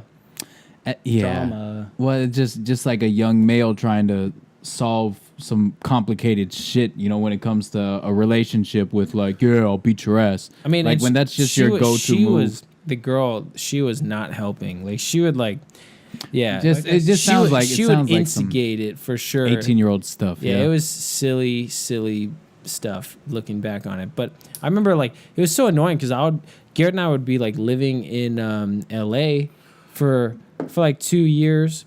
And I mean, when you're 18, 2 years later is like a lifetime. You're a different person. It's like 2 years of being an adult 2 living on your own. years Yeah. of being Yeah, you're a out of different high person. school. It's like such a big difference than the 4 years that From you're in high sophomore school. to senior year. Yeah, it's from like senior year to you're 2 years out. Yeah. yeah, and then even like Huge. 4 years later, it was annoying because like we would like go back to our hometown to like visit friends, and like I guess the only thing that we could relate was like talking about old like drama and stuff, and like I remember like 4 years later, like I was still hearing about this like silly bullshit that happened 4 years before. You know what I mean? I'm like, guys. We are different people. You know what I mean? Like, well, maybe I am. You guys are still in the desert, still dealing with the same How silly about shit. that, huh? But like, I live in LA That's an now. interesting It's like I thing. have a whole new life. Well, and everybody has that. We all have people that if we met up with them, say if we went back to our hometown, right? It's like, oh, hey, haven't seen you since blah, blah, blah. You Yeah. know, what are you up to? Oh, I just lived down, it's like, oh, really? And that's a real thing. So that's Yeah. kind of all the stories they have to hold on to. Yep. You Or at know, least you don't the go out- stories you can relate together. Yeah. Right. Sure. But Sure. yeah, it's pretty funny. Garrett and I haven't been to the back home in a long time now. It's difficult. It's annoying. It's like you grow up in a place. You think it's like one place is like home, and then our parents, both sides, we got my dad's side family and my mom's family. They keep moving. Yeah. Yeah. So it's like we don't have like a home to go to without any memories. You know what I mean? So like that's one of the reasons why like I lived in LA for 9 years. That was the first place that like I called home as like as an adult. My parents now live in LA, so I'm just like I guess LA's my home because, like, you know what I mean, that's where I got some friends. That's where I know the best. That's where I lived like the longest. Or I got the most like adult memories and shit. So nowadays, when you guys when you make a move, is it pretty easy for you? Is that an easy decision? Yeah, I mean, I've moved so many times now that Sure. I mean, if I moved away from Korea, that would be big. Yeah, You know, Yeah, because yeah. I've been here for going on But 5 years. this has been the longest you've ever stayed in a spot for yeah, for that Yeah, for yeah. that I long, lived right? in Yeah. LA for 9 years. Yeah, Garrett lived in LA for 9 years. I lived in LA for 4, and then I lived in Irvine for 2, and then I lived in Chicago. I mean, I say I lived in Chicago for 1 month. It was just kind of like a 1 month stay. What do you think that does for you, though, especially at a young age as you're developing your own schema and view of the world and everything to be on a constant move? It's nice to have a place you just call home, but it's also nice to be familiar with adjustment, I think. Yeah, yeah. So I always- actually liked it a lot. I've moved so many times where I know moving fucking sucks. Yeah. It sucks. least favorite Moving It's sucks. horrible, especially when, as like my family, like, no, we don't get a U-Haul. It's like, hey, we got a trailer. We're gonna do all of this ourselves. Like, it's gonna be several days. We're gonna do it. We're gonna have boxes that say kitchen stuff. We're Yeah. gonna have we're Yeah. gonna do everything. We're not gonna have movers come in to do it. No, uncle's coming over and his cousins are coming over. Oh, damn. It's like, yeah, oh Calling yeah. the extended family. Dude, that's just how we do it, man. But I don't- always do feel like I bring that up because so right now I'm doing this this what's called a self-authoring program where you go I heard about it from a guy. His name is Jordan Peterson. He's a psychologist. I know. Oh, Right. you're doing that? Yeah, I'm doing a self. Okay. So anyway, so what I had to do the other night, and I'm trying to take my time on it. I didn't do too much, but it took me a while. I had to break my life down into 7 different epochs. From birth to blah blah blah, birth to blah. And I Are you talking about, noticed, like, chapters. yep, pretty much, essentially, like Epoch, different chapter, periods. okay. Yeah, different periods of your life. So if you had to break your life down into 7 different distinct time frames, this is what I was this, and then now I'm this, and then it began this, therefore it came to this. Yeah. Whoop-de-whoop, a couple different times. And as I'm doing that, I notice I'm putting this house, this house. Yeah, yeah. So to me, it really represented. Each house represented number one a physical move, Yeah. but it also represented a new beginning too. For Yeah. not just like I knew, looking back, I'm like, well, this was new stuff for my dad. This was new stuff for my sister. This was a whole new group of friends. This was a whole new block. So everything becomes so much more complex as you're like, well, that means these new people around me. That means I met these people. That Yeah. means and the houses played a significant role in that. Being able moving so much Yeah. was able to it really helped me chronologize it helped me give a title to the different chapters of the epoch. So as I was just curious. Yeah, I've definitely felt that. Like, I could think of, like, okay, when I moved to LA, that was like a big moment because, it was my first time living on my own. And not only was I living on my own, I mean, I was living with Garrett, but Well, how about no like parents. before that? It's like the homeschool was. The Oh, yeah, big, homeschool was a big transition. That was a huge. That was like the first. Like as a, I mean, when you're younger, I could think like, oh, when we were like 3, we moved to Palms Desert, but I don't remember that shit. You know what I mean? Like I had very little control, but like, yeah, like elementary school, and then like I could say.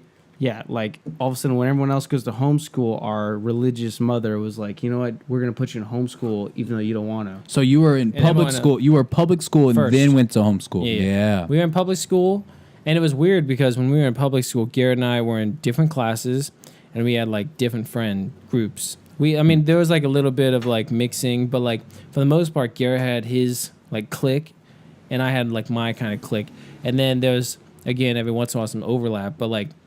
I mean, I was friends with his friends. He was friends with my friends. But on the reg, basis, on a day-to-day basis, I hung out with slightly different people. Do you think that And was then that changed in after homeschool. And when we did homeschool, it was just like, all right, Garrett, it's just me and you against mom. Like fucking mom's the enemy.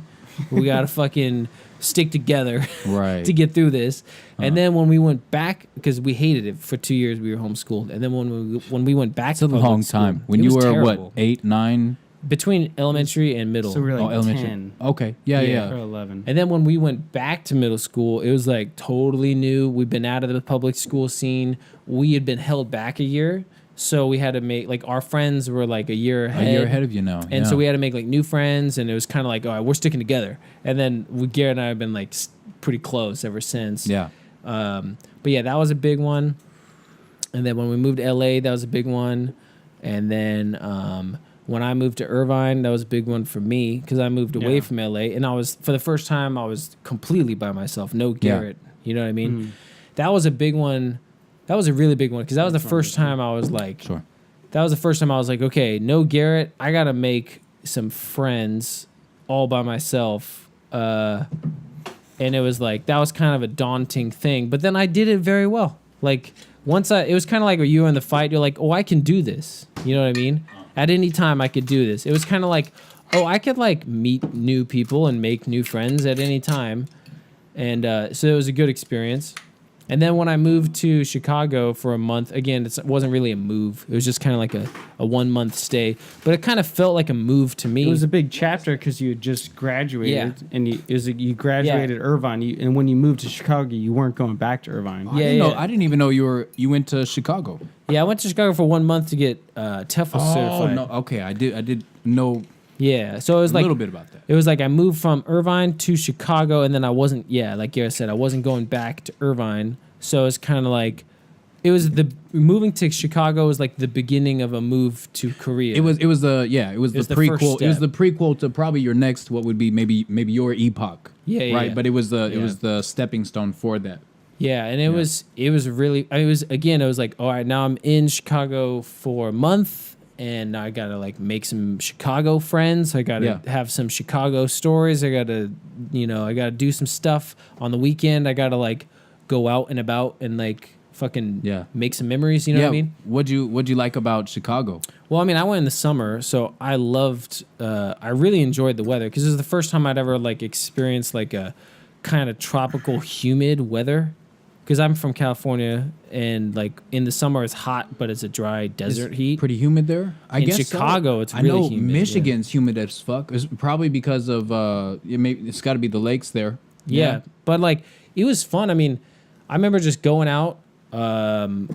Just one day, I was like, all right, I got nothing to do today besides I'm just gonna go downtown, and I just went downtown and started walking around, and I just like, I mean, I was single. I was in a relationship for 4 years, and then I broke up with the girlfriend because I was like, I'm going to Korea, but before I go to Korea, I'm going to Chicago. I'm just going to end this now.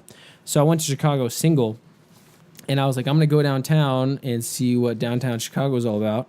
And it was a super dope, like, air show on the beach of the lake, and it was awesome. And I was like, I got to meet some girls. So I just started talking to, like, every girl I could possibly see. And then I really realized, like, wow, it's really nice to have a wingman because I like go approach a group of girls, but it's just me by myself. I look kind of like a weirdo, just like, hey, I'm just wandering around by myself. You know what I mean?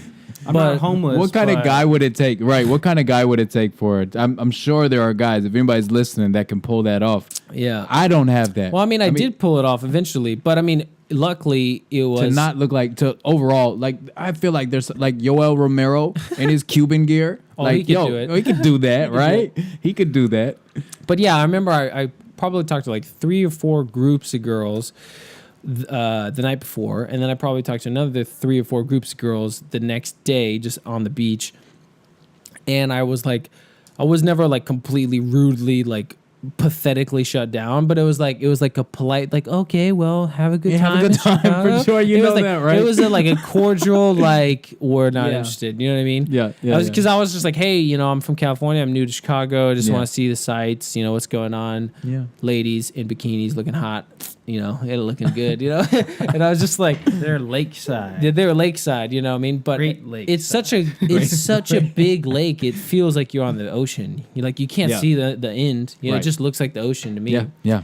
But then I remember after politely getting rejected like 4 or 5 times, I saw one girl walking by herself. I was like, here we go. Like, I've been looking for like a cute girl by herself all day, you know? Like, I'd already been at it for like 4 hours. You know what I mean? Mm-hmm.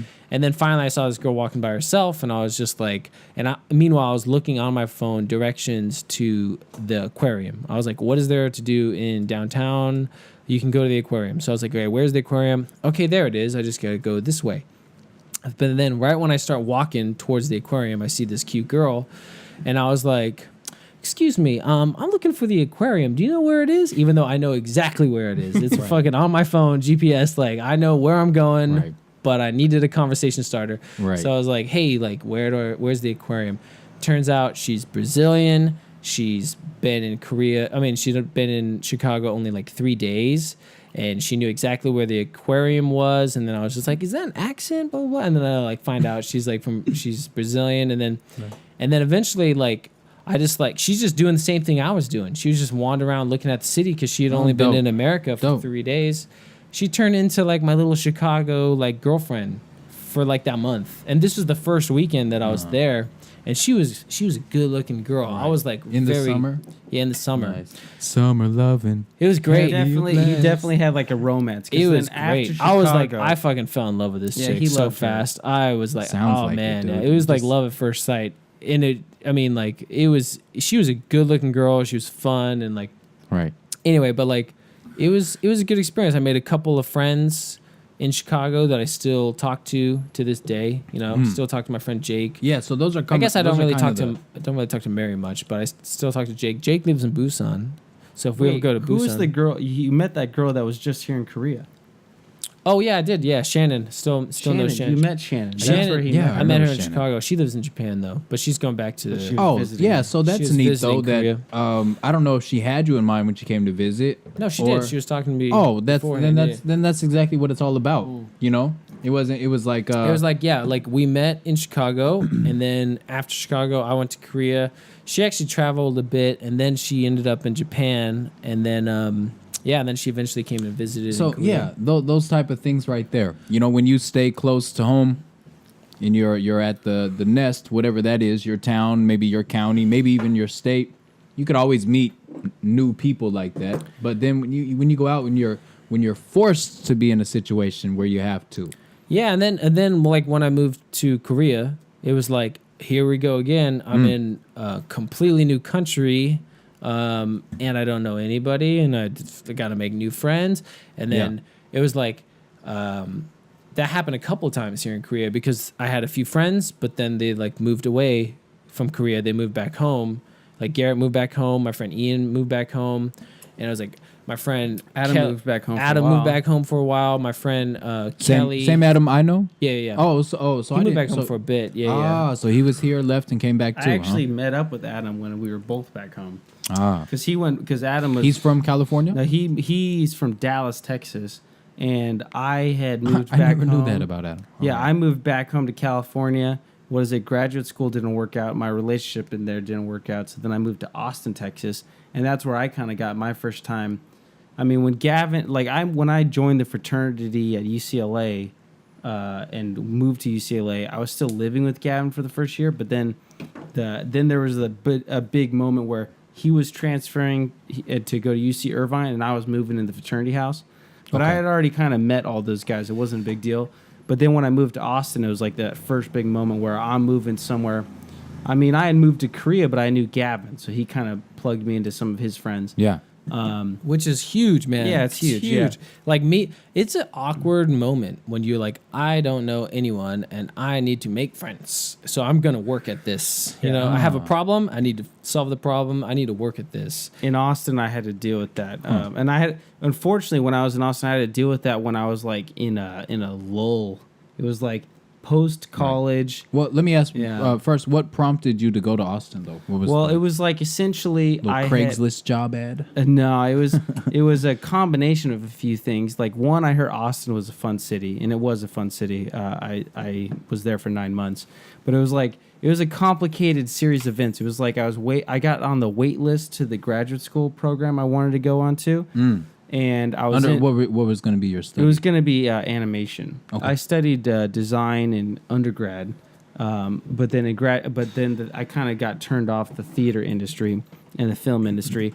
Okay. But I was still pretty decent as an artist. That had nothing to do with the extreme leftists. It did. Yeah. Wait, what? Yeah. What?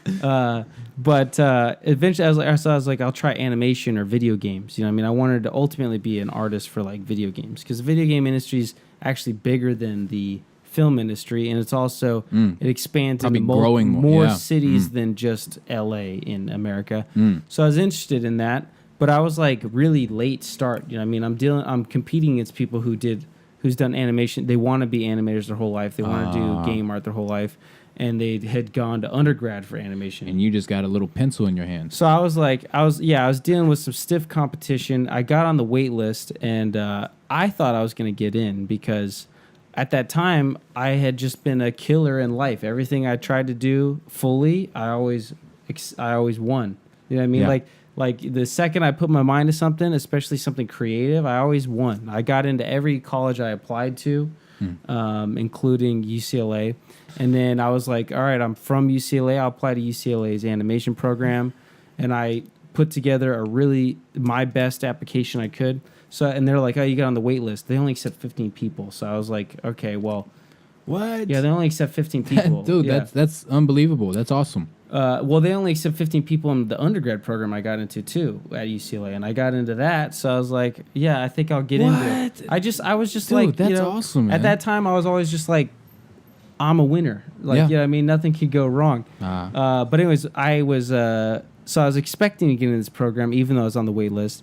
I had a relationship that was failing, but I was just like, whatever, I'm about to get into new college. I'll start a new epoch, a new chapter. Yep. Whether I'm single or whether I'm not, things are going to turn out fine. Ultimately, 1 week before classes start, they're just like, nah, we're not going to be able to accept you. I was like, fuck. And then the relationship failed. And then also the job I had at the time was just like, we're going to close this, branch down. So you got to switch to a new branch. I was just like, all right, well, fuck. I was like, I need to just focus on getting better as an artist. LA rent is fucking really expensive. I was like, I don't believe that. Like yeah. my friends from college had all moved because they had all graduated. I had like one or two friends, like my buddy Anthony. But I was like, I got very few friends here. I don't have a relationship here. My job wants me to move anyways. I need to move houses already. I was like, maybe it's time to fucking move to a new city. So I was like, let's try Austin. And Austin, yeah, I got some qualms with Texas. But yeah, it doesn't have to go there right now. So anyway, you're telling a nice fruitful story. Let's not split throw it lanes into on a motorcycle. yeah. I got That's some a big qualms. one. I got some qualms with Texas, but Which I do love about Korea. yeah, You yeah. can split lanes in Korea. well, you know. As a motorcycle rider, I really Right, got you some know. problems with Texas, but so I got that whole like try a new city, 100%. Yeah. Don't know a single person that lives there mentality. I got that experience. Yeah. It's a scary thing to like. It's a scary. It wasn't ever scary for me to move. It was scary for me to just like not know anybody Can I get some water? and to put yourself out there and be like, I'm looking for some guy friends to hang out with. Yeah. Hey, guy, you have? Yeah. Can you be my friend? Can you be my friend? Can you be my friend? Like, I need a friend. You know, it's a little bit awkward. Like, I remember I went out with a dude on a dinner date, and I got all dressed up and shit. I was like, dude, gotta look good. You know what I mean? Like, Right. Gotta let them know that I'm down. yeah. Right. I am 100% committed to being your guy. You gotta make sure to say like, hey, let's find some ladies. No, right? yeah. No. Look, I'm game. I can do that. I'm not interested in you like that. Yeah, it's a little awkward, but then like once you get like the first like, okay, you're straight, I'm straight, sweet. Okay, let's do this. This could work, you know? Well, yeah, I think you like for me that you said that earlier, where it's like that's an interesting game to be confronted with because it is kind of scary when you think about it. When you think, all right, ultimately all I got is just me right now. The sane mind says, unless you like to recluse and go home and booze and take care of it that way, the sane mind says, look, I need to have some sort of. Do that. I need Some to. people do that. Some people, Let me steal and you may not even know who they are. It could but be you anybody. you need that interpersonal communication, and then you get that best with coworkers. I feel like for me when I'm thinking like how you go about finding friends. Like I work with the people in my immediate circle, and I was even thinking about, well, shoot, how did I meet Garrett? Okay, at work, and then okay, I meet Adam through Garrett at work, and then that eventually 6 degrees down the line, I'm gonna meet Tom Hanks. Eventually. And that's how it works. just keep working and at it. everybody meets an A-list celebrity who's going to throw them a pool party for their birthday. And that's when your life succeeds. Yeah. Yes. Yeah, for me it was like I had a job and I got really lucky, and it was like I had a great friend that was immediately like super kind and showing me Korea and showing me a good time, and he loved to freaking party. How about- and that's exactly what I wanted to do when I first got to Korea. But then he moved away, and then I was like, and then I went out one time with just like some chick coworkers. Yeah. And I immediately, I think that was probably the most depressed like Saturday I've ever had in my life. Right. But I it was just hanging out still with worth these two trying, chicks. though. Right. Yeah, hanging out with these two chicks, and they were both single, and they were both trying to meet dudes, and they were just like drunken shit shows. Like, Gavin, hold my purse, hold my phone, and then they would like anchor me. Would like they'd throw their phone and their purse at me because they're wearing like dresses. Oh, and they're coworkers. You can't And be they're like, coworkers. deuces, just walk away. Yeah, and then they go like Just they would just disappear. Where did you go? They would just Where were we disappear, at yeah. on Friday? And I need to would, find my phone. They would anchor me with their shit, and then I'm like, I can't just leave their shit here because it's gonna get stolen, and I can't just leave with it because then they can't get home because I have their wallet and their phones. Well, you know you what I mean? can, but you're going to see them again.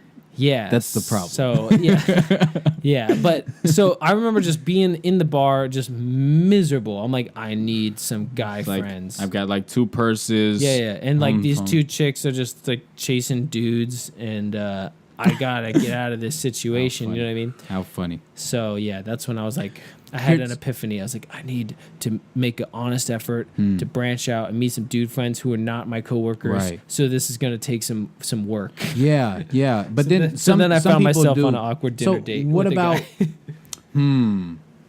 Which Yeah. that guy was Ian, Yeah. and he's a fucking homie. I miss that guy. Yeah, And if there I'm you go. honest, Ian, he made the first play. Ian, he threw. Oh, well, you were courted? Yeah, Whoa, he that's adorable. courted me, and I was No, like, courted. He courted. I am me. willing. He courted me, and I was like, yes, I am willing. He basically like Gavin, are you cold? the only thing. Yeah, I am cold. the only thing. So considerate. He's kind. The only thing that me and Ian had in common was I knew a girl that he worked with, and we shared a moment while I'm walking to the gym, and I bump into where this is going. chick, Share the moment. and I was like, "Oh, hey, what up?" Like, I met you that one time, and she just had this guy with her, and the guy was just like, "What's up?" And I was just like, "Oh, just going to the gym, you know?" And then she's like, "Oh, I have a nice bumping into you." I'm like, "All right, nice bumping into you too." And then I just went to the gym, and then like a week later, I get a text like, "Hey, it's Ian. Like, I'm friends with that chick that you know," and I was like, I don't really know her. I met her like briefly, Yeah. like once, and then he's like, "You want to get dinner?" I was like, "Yes, let's get dinner." I'm like, "I'm not gonna miss this opportunity. I'm going to meet you for dinner." And then like I that's got rich, all man. fucking dressed up That's and met rich. this guy, and It I was just- yeah, like Yeah, to yeah. be honest, he I did the got first you. move. You know what I mean? Like he basically I got gotcha, her I gotcha. number from like he got her number and then messaged me. Well, I mean, he got your number He from got, her. he got my number I understand. from her. I Yeah, understand. yeah, I understand. So, number one, I say that's cute, but not only in a way where it's, It's like not cute. holistic. It's adorable. it's both. I would say it's. I even it's, put on a fucking tie for Ian. I'd I say put on a it's goddamn downright- tie. I'd say- I put on not for him because I was like, yo, I'm gonna meet you and then we're gonna go meet girls together and I want to look good for the girls. But like, hey, if you think I look good too, sweet. I just think You're kind of cute. I like that. I like it. It's like a new emoji should be made for It was that pretty feeling. funny. It's just that like you had. he's like, you want to get dinner? I was like, Right. sure. He's like, where you want to meet? I was like, whatever you want, man. Whatever you want. I'm just trying to be agreeable. You know, just whatever you want. And he's just like, I know a great Japanese place. I'm like, sweet. I love Japanese. food." Oh my god, me too. Oh my god, let's fucking do it. So, I mean, do you like Japanese play food, huh? sports or what kind of music do you It like? was fucking awkward. Dude, I gotcha. Dude, I we got met, you. and it was But like, "What's your name again?" Like, I but don't even know it. You know? it makes sense though. I've never done it that way, but it makes sense. that's kind of what you do in like a miniature fun size package when you go. I've done like couch surfing before. Yeah, so similar. Yeah, Similar. you know, it's like that's what it is. Like what I do is I send out a request and somebody sends something back. Hey, what's up? What's up? You wanna sleep on my couch? Here, I want to do that. And I met some really cool guys when I was down in St. Thomas. I went down there and they were some fraternity guys. St. Thomas from Chicago. is where? St. Thomas is in the Caribbean. It's like proximity wise, it's going to be between.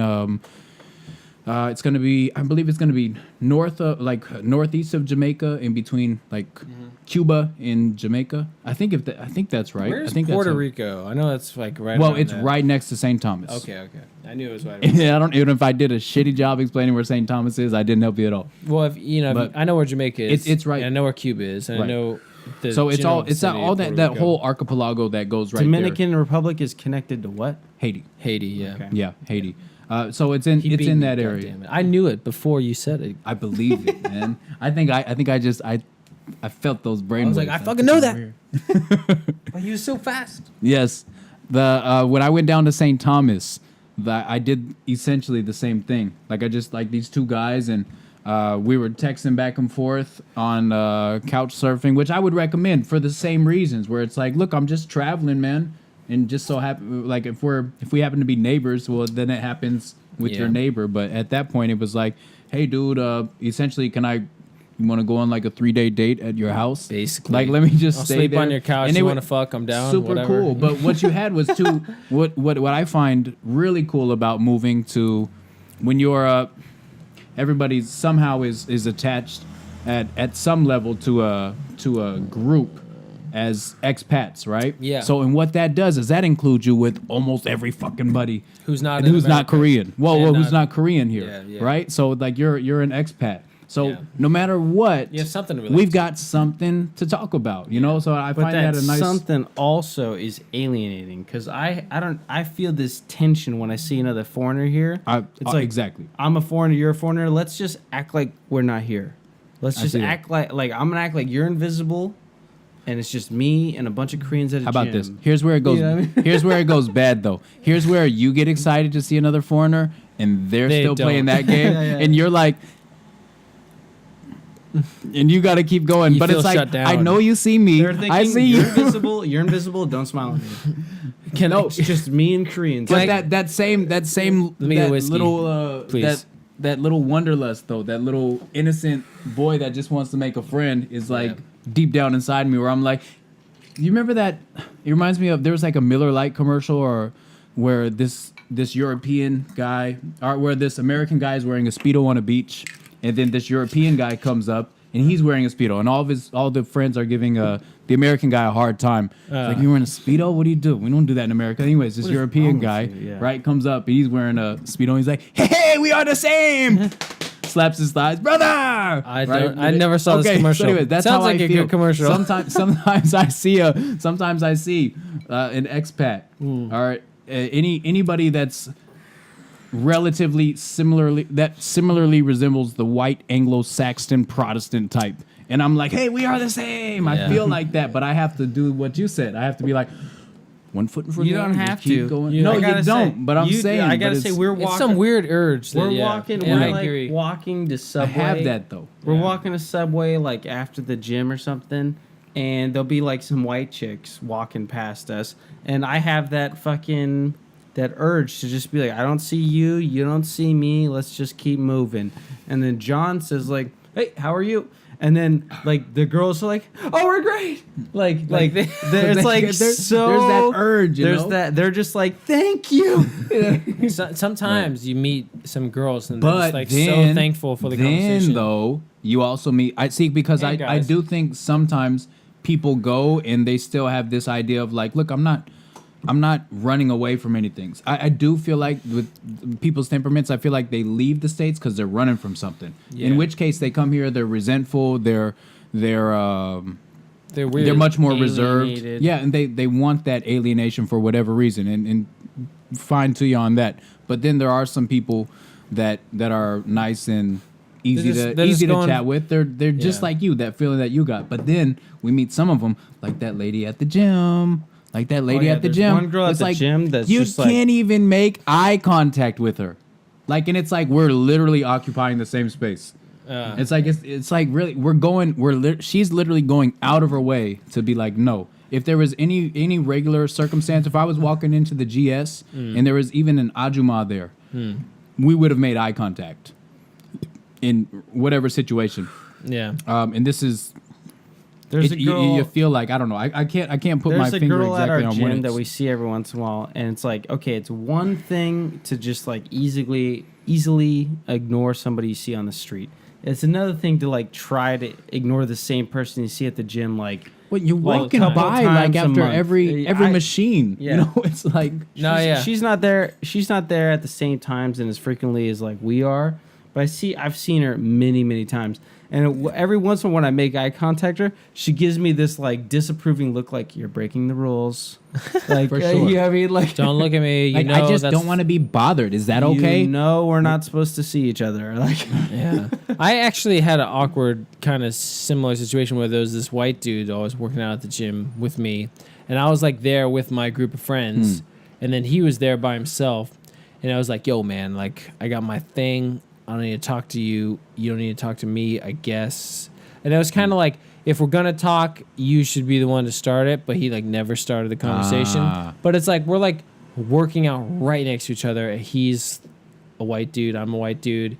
And then eventually I was like, You know what? yo, man, like, I don't know. Wait. And I eventually started a conversation with him. And it got easy after that. so much easier. It's I'm like, saying, just fucking say dude, hello. Just say hello. Exactly. There's It's a so couple not guys awkward after you say hello, you it's know? like, and that's kind of like, honestly, it's a silly little chimp game. It It's is. just like, It's look, so I weird. just want to alpha you right now. Is what it Yeah. is, and you just like, hey, guy, come on. I don't need know- a friend. I don't need a friend. Kind of similar. I don't need a friend. Kind of similar It's like, situation. hey, give me a hug. And he just breaks feels down. so, feels so Feels good. so good. No, similar, but not in a homo way situation with me. No, it's all right. That first story you told, we know you're not homo. Yeah. I just want to put that out there. No, but I have a coworker, and he's kind of like that awkward guy at our work. He kind of says really awkward things that just makes everybody be like, ugh. You know what I mean? Well, what kind of Gar- awkward? So his Like, name is Garrett. No, no. He doesn't. So- he just makes like People don't get his like. Is it humorous he's just a or weird is it? guy? He Okay, I alright. don't know. He's a weird dude. He's like people. We had a 3-day weekend, and it's just like, yeah, what'd you do over the 3-day weekend? It's like, oh, it was fun, you know, blah blah blah blah. And then we asked this other guy, like, what'd you do over the 3-day weekend? He's like, it was great, man. Like, I just got away from everybody, you know. I just got away, and it was so good to just get away from everybody. And like my friend Connor's like, is someone chasing you, Michael? Like, who are you trying to get away from, Michael? Someone chasing you. And then I remember I was just like, there's no humorous tone to it or anything. no, He's it's like, just awkward. It's just He's like, fucking dude, awkward. I'm being real. Like, Yeah. I'm that guy who just needs to get away. Like, he just says awkward the things city, sometimes, you know? Like, I remember I was like, being deep, and you're trolling me. like mysterious. we were in the elevator, and I was kind of like, I was kind of sharing a story about my girlfriend complaining that I have like expensive taste. Like, she was like, I want to buy you a jacket. How about this? I was like, nah, it looks like shit. How about this jacket? She's like, that jacket's $350. I was like, but it looks good. And then I was you like, buy it? no, we didn't buy it. It was too tight. It was too tight in the arms. Dude, it looks great, but it was too tight. Was it too? Your biceps? Yeah, biceps are huge, bro. Dude. It was too tight in the I arms. went out of my way to Fit buy me something. perfectly in the shoulders, too tight in the arms, bro. No, but Just too buff. that's actually the honest shit. truth. Even though I don't have big arms, but anyway, like, I was sharing the story, and then I was like, yeah, it's kind of like an ongoing thing where it was like my girlfriend wanted to buy me some shoes, and I was like, how about these shoes? And then I was like, these fit great, they look great. I was like, how much are they? And then my girlfriend's Korean, she talks to the Korean guy, and then she's like, baby, they're $800. God damn. And I was just like, oh, and because they're like leather, and I was like, okay, maybe how about these ones? And then the Korean guy's like, blah, blah, blah. And she's like, okay, yeah, they're only $250. And so I ended up getting the like $250 ones. Okay. All right. So I get very, very reasonable, you know, coming from 850 down to 250. Very well, reasonable. and you liked them. That's what I was saying. And I still wear them. I mean, they're leather, so they last a long time. So I still wear them. But I'm like sharing this like silly story, like, yeah, I got this like expensive taste problem.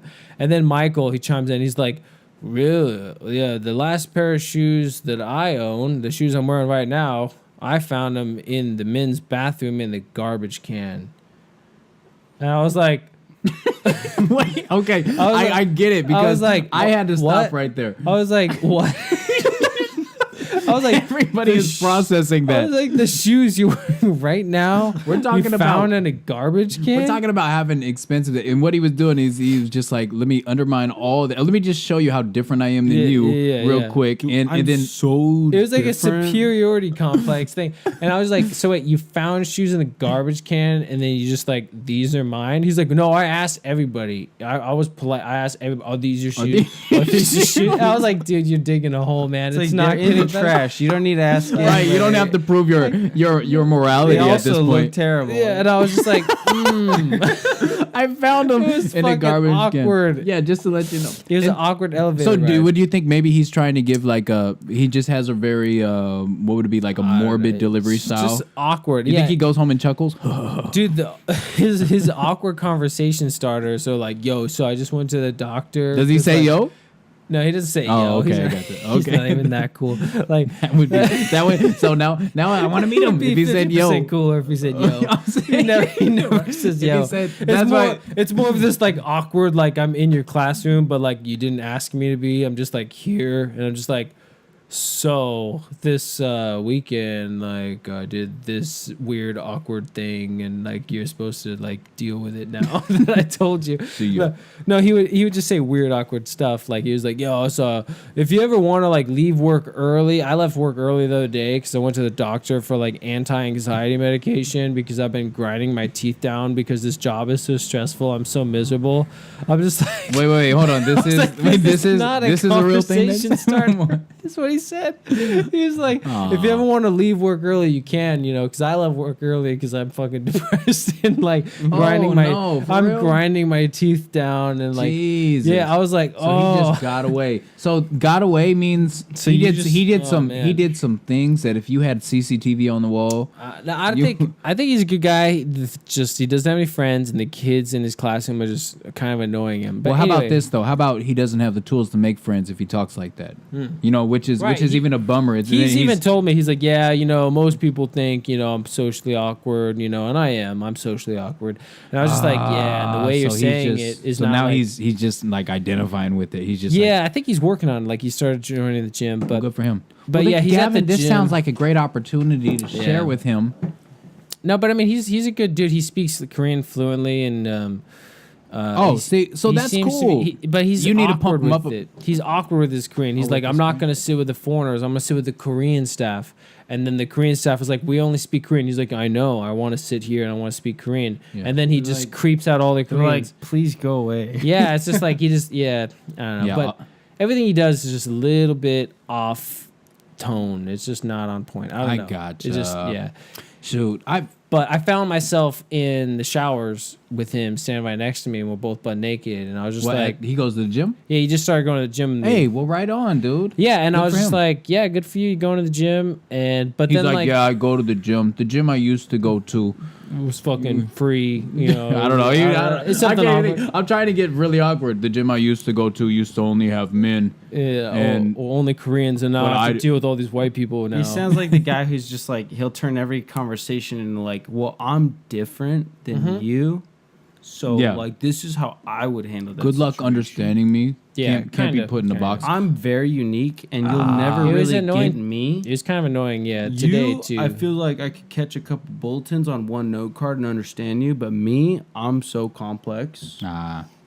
You know what? But anyway, that was a very long story. Roundabout saying was like, we're in the showers, we're both butt naked, because in Korea you shower and you're naked. And How it's cool not is a big that? deal. You know what? It's not a big deal, but it is a big deal when you're in the shower with a foreigner. And a weirdo. And kind of a weird guy, but Oh. and a coworker, and it's like, hey, like today you joined the gym, and today I also saw your dick. You know what I mean? It's kind of like kind of a lot to take in. No, you know what I mean? Yeah, it's like it's funny, but it's the same. But thing. it was like he's like showering next to me, not saying a word, and then I was just like, nice package. No, I was just like, I forget what I said. I just like started up a conversation. I was like, so you like the gym, you know? Yeah. And then he was like, oh, I didn't see you there. You know, I'm like, I'm fucking standing right next to you. You know what I mean? And it's just I didn't see it. He's like, oh, you scared me. Like, you know, most Koreans don't start talking to me in the shower. And I'm like, who's this white guy talking to me? And I was like, oh, it's just great. Gavin. I'm like, oh, he just, you know anyway, what? Michael, you know what what's he up, is? dude? How's the gym? He just so in his own world where he a lot of the things he just doesn't notice because he's just so tuned into this frequency that you don't get. yeah, but it's basically, long story short, as soon as I started the conversation, it wasn't weird anymore. I was like, Yeah, right on. hey, Michael, what up? We went to the gym. Now we're showering, and it's normal. Well, and it's how not about a big that? deal. Yeah, and- right. yeah. Well, there you go. The emperor has You no just gotta clothes. start the conversation. Well, and how about you got to start the conversation when somebody's naked because now they have nothing to hide. Yeah, you can't it's hide. extra awkward You when can't they're hide, naked. man. It's Yeah. like don't put on a front here. I see your nuts shrinking up into your body. You're nervous. A good thing that Ramsey and what is it? What was his name? We gotta wrap this up. Yeah, we gotta wrap this up. Good thing that Ramsey and remember what was his Andrew, the tall guy. Yeah. Remember Andrew. Yeah. Andrew. Both of them. First time we were ever at the gym together. It's like both times they get to the gym right as I'm coming out of the shower, and they're just like Garrett T, and I'm just like and it's like same Caught me. line. I'm just like. Just in time for the show, you know. Just like I'm sitting there naked. Dude, Andrew was always Yeah. he did dude. He would just do that with his little fucking smile. Yeah. Garrett. Garrett. Garrett What do you work? teacher. You work buys today? Yeah. You working buys? I always saw Get that Andrew chest, get that just pump. doing this, just like he had some little His little weights. He's baby. like I'm warming up shoulders Dude, you know what he would for do? like He 30 would, minutes. You know what? You know what he would do? He would take a shower before. He was all about the warm up. He would take a Before? shower. Yeah, yeah, John. You take a warm shower. Take a warm shower. man. Yeah, you feel great. You get out there, you get the shoulders loose, And then you just go home. and you Get and those then you go- shoulders loose. Yeah, Yeah, nice. go home. And then He take would another he would shower, literally go home. come in. He'd come in. He'd be like Johnny Miller. Right, Johnny Miller. He was just got a out of the little shower. socially awkward. Yeah. He was, yeah. I could tell he just like needed a friend. I look back at me and him. I'm like, I could have been a better like big bro friend. You know what I You mean? could have been a I better could have head been teacher. A better big. Well, I Could have been was better. the head teacher. Hey, come on! Don't sell yourself short.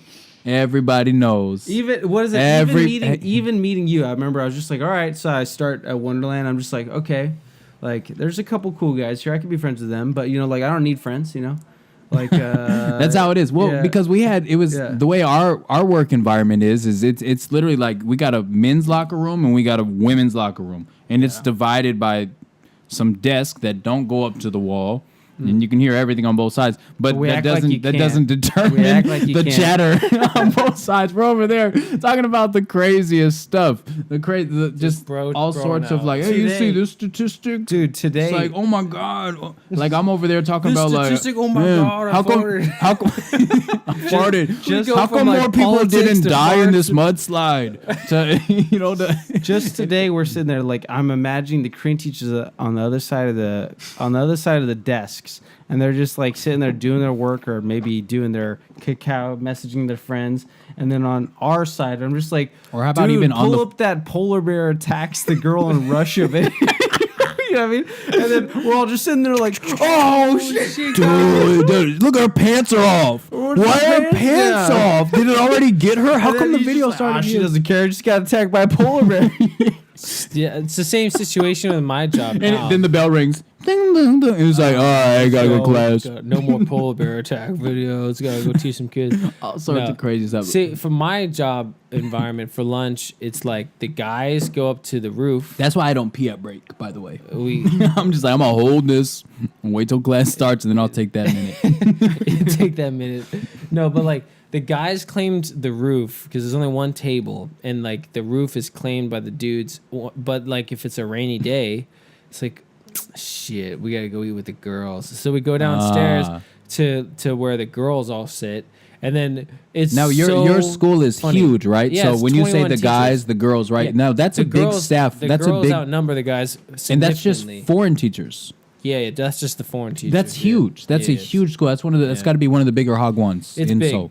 So like, but there's only like Last 4 or story. 5 dudes, yeah. And so, but like when it's a rainy day or when it's wintertime, you go down and we all share. But like, it's like so annoying when it's a rainy day because like we have just our guy conversations up top, and we could just be comfortable, and then we go downstairs. Yeah. And it's like not only are we with the girls, but the girls outnumber us like 3-1. It's like 12 girls, and then it's like So you have a minority. dudes. You have a minority populace with a minority set of ideas. Yeah. Going into also several of coming these, together. Several of these girls are like fucking like very social justice warrior, very like Lefty liberal. like outrage, Gotcha. like outrage culture. Like they kind of like they jump on any chance to Dude, kind of like I virtue was- signal. I was there last year. I was Yeah. miserable. So miserable. It's so funny whenever it's a rainy day because then it's like me and the 3 guys were like down there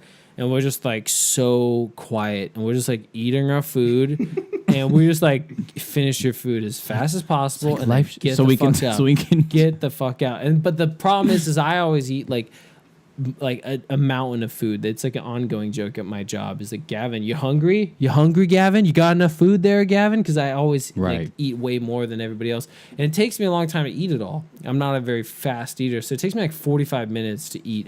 By then, all the guys are left, and it's just me eating awkwardly in a room of like 12 girls, and they're Right. just talking about 150% girl shit. They're talking about, let's all go get LASIK surgery. I gotta get my bikini lines done. Gotta get that LASIK surgery. I don't want, bikini season's coming. I don't want no hair. Don't want no hair showing. Are any of them? No, none of them are good looking. None of them. Yeah, and then they're all like, "Oh, you know a good place? Let's go salsa dancing. I know a really good hip hop place. Like it's like we don't really know what we're doing, but we can go and we can pretend like we know what hip hop. Oh my god, the instructor is so hot. Blah blah blah. It's like I just went on a date with a guy last night, and he was so fucking cute. And then we did this, and then I was just like, get me the fuck out. Dude, It's you terrible. gotta. There's only Terrible. you just gotta learn to eat faster. I gotta eat faster. Yeah, and yeah. You should, or you should infiltrate that. Dude, I ate a big lunch in 7 minutes. I eat so slow. Pretty. I eat I fa- eat so dude. slow. I eat fast. Garrett and I will go to Subway. Sorry, Gary and I will go to. I mean, my bad. Garrett and I we'll go to Subway, and this guy he keeps up with me on these He keeps subs, up with you dude. on And subs? I'm going. Garrett I'm, eats faster than me. Garrett definitely eats faster than me. I'm going. Why don't I get him? You What do you usually get? beat me. It's because I'm always talking. You are, and I'm like, shut the fuck up, dude. When we go to the Jim Joe Dude, Bonk, you eat. talk so much. You talk so much. I hear everything about Napoleon, this ancient Rome, and I'm just in the fucking hot sauna, like, Garrett, I'm trying to just sweat here, and he's like, yeah. So anything? What's cool about? Did the you way- guys hear that last podcast on the Joe Rogan about ancient Egypt? I didn't. Yes. Garrett was telling me about that. Fascinating. So I gotta watch it. Fascinating. Then. Gotta It's watch so it. interesting. So I went on a rant with my co-teacher. She got an earful about ancient Egypt, whether she wanted it or not. All my co-teachers got an earful about mountain lions today for me because some mountain lion attacked some guys. Dude, in did Seattle. you hear? No. Okay, this probably I should be went- the last thing to it's talk about if you're trying to. 5 different Korean teachers heard about mountain lions today But and saw how- pictures. But that's a real thing. Like that's even crazy to me. That's as crazy as what is it? Himbop comet. There's the comet that goes around every 70 years. I When don't I know- hear I don't about know the name. Burley Bop, what is it? Anyways, there's a You're just Haley making Bop. up sounds. No, there's Burly bop, Burly Haley bop. bop, shiggity bop. Biggity bop. I'm a scat I man. want bamboo. Can't bet him new. Shit, biggity No, Haley Pop. Whatever, man. Anyways, what I'm saying is, when I hear about a mountain lion story like that, I'm literally intrigued. Like that. Yeah, this, and those this girls animal- are not. Those girls are. Well, I got a couple, and that was the problem. Because then I'm like, I got one. Let me try to get the other one. It's all about presentation. It's like, Chloe, look at this I'm picture. killing it. I'm killing it You with gotta- this story. you Look gotta how re- big this mountain lion You gotta is. relate to the inner fear. the one where the guy's holding it, where it's there. Yeah, I was showing them like pictures of mountain lions that have been shot. And they're like a guy's holding up the mountain lions, Dude, like it definitely looks like- bigger than a grown man. It looks like something you would win at a carnival. That's like ridiculous, like ironically sized to make it look like where it's like, what, penguins aren't Over that big? 200-pound mountain lions. Oh man. Unbelievable, man. damn. So anyway, so Garrett and I were talking about like loving if we got caught by a mountain lion, like what would we do? course you have that conversation. Because What of would course- you do if you right? Just in case. That's where you lose the girl. She's like, Right, and she's like, yeah, I gotta copy this. I gotta like. So that's we're watching like mountain lion videos and bear attack videos. Right. Well, you were telling how the story, the man, his friend was getting caught. He got caught on the bike. And the guy was like, fuck, I can't help my friend, right? I gotta get out of here. Tough decision. Fight or flight. He chose flight because he's thinking like, all right, well, I Friend's can't do fucked. anything. I can't do anything. can't So he's probably thinking Jab logically. of fucking Right. mountain lion. So he sure you he can. pedals off. Will it do anything? I don't know, but you could definitely punch a mountain lion. I don't think it'll do much. Right, he doesn't care. can. The same thing, Yeah, right? yeah. I didn't care when I was getting punched in Taco Bell. You think that mountain lion cares Yeah, if he's probably getting punched not. when he's like, I haven't ate in 4 Dude, days. a man. little tiny cat like doesn't care. That's at what I was all. saying. Yeah, I was like, you ever just cat. fuck with a little kitten and he's When- playing with you and he's like, meow. Oh man, He'll you hurt get you, man. Sliced up.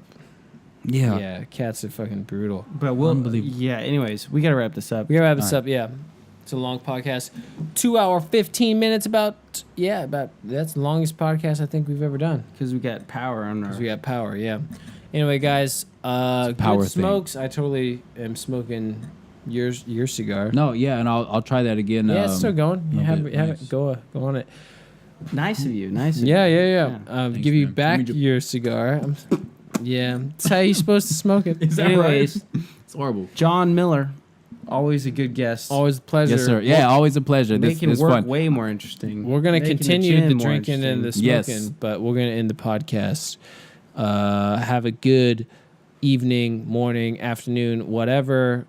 Have a drink, smoke a cigar, enjoy yourself. Go And to if you're in church. Korea right now, have fun at Ultra. Sorry we can't join you. Or message us if you're in Korea. We'll fucking hang out. Friends. Going out tomorrow. we don't need Saturday. friends. There goes the camera. There goes We the don't camera. need friends, but we'll hang out and make new friends. I can use a friend. Okay, I need friends. I can use a friend. No, man, I don't, but I do. I don't know. Anyway, All right. check out the UFC. Probably gonna post Yeah, this UFC after- probably 225. Yeah, we'll talk we're about gonna this be- next podcast. Well, yeah, it's gonna be posted Something after happened. the fight, probably. But anyway, Yeah, it's whatever. I got Whitaker. I'm Whitaker. Got I'm Whitaker bets I'm- odds. I'm rooting for Romero. Garrett's rooting for Everybody's got Whitaker. What's gonna and then I'm gonna say Covington. I'm King. gonna not say, because no I'm gonna say not, Rafael. I'm gonna say Covington just because I'm letting my his nickname is Chaos too. I was gonna say I'm letting my chaotic side. That's Yeah. horrible. I want that's Rafael horrible. to win. He's got me hook, line, and sinker. Go Covington. Okay. Adios, everybody. Peace. Enjoy your smokes. All right.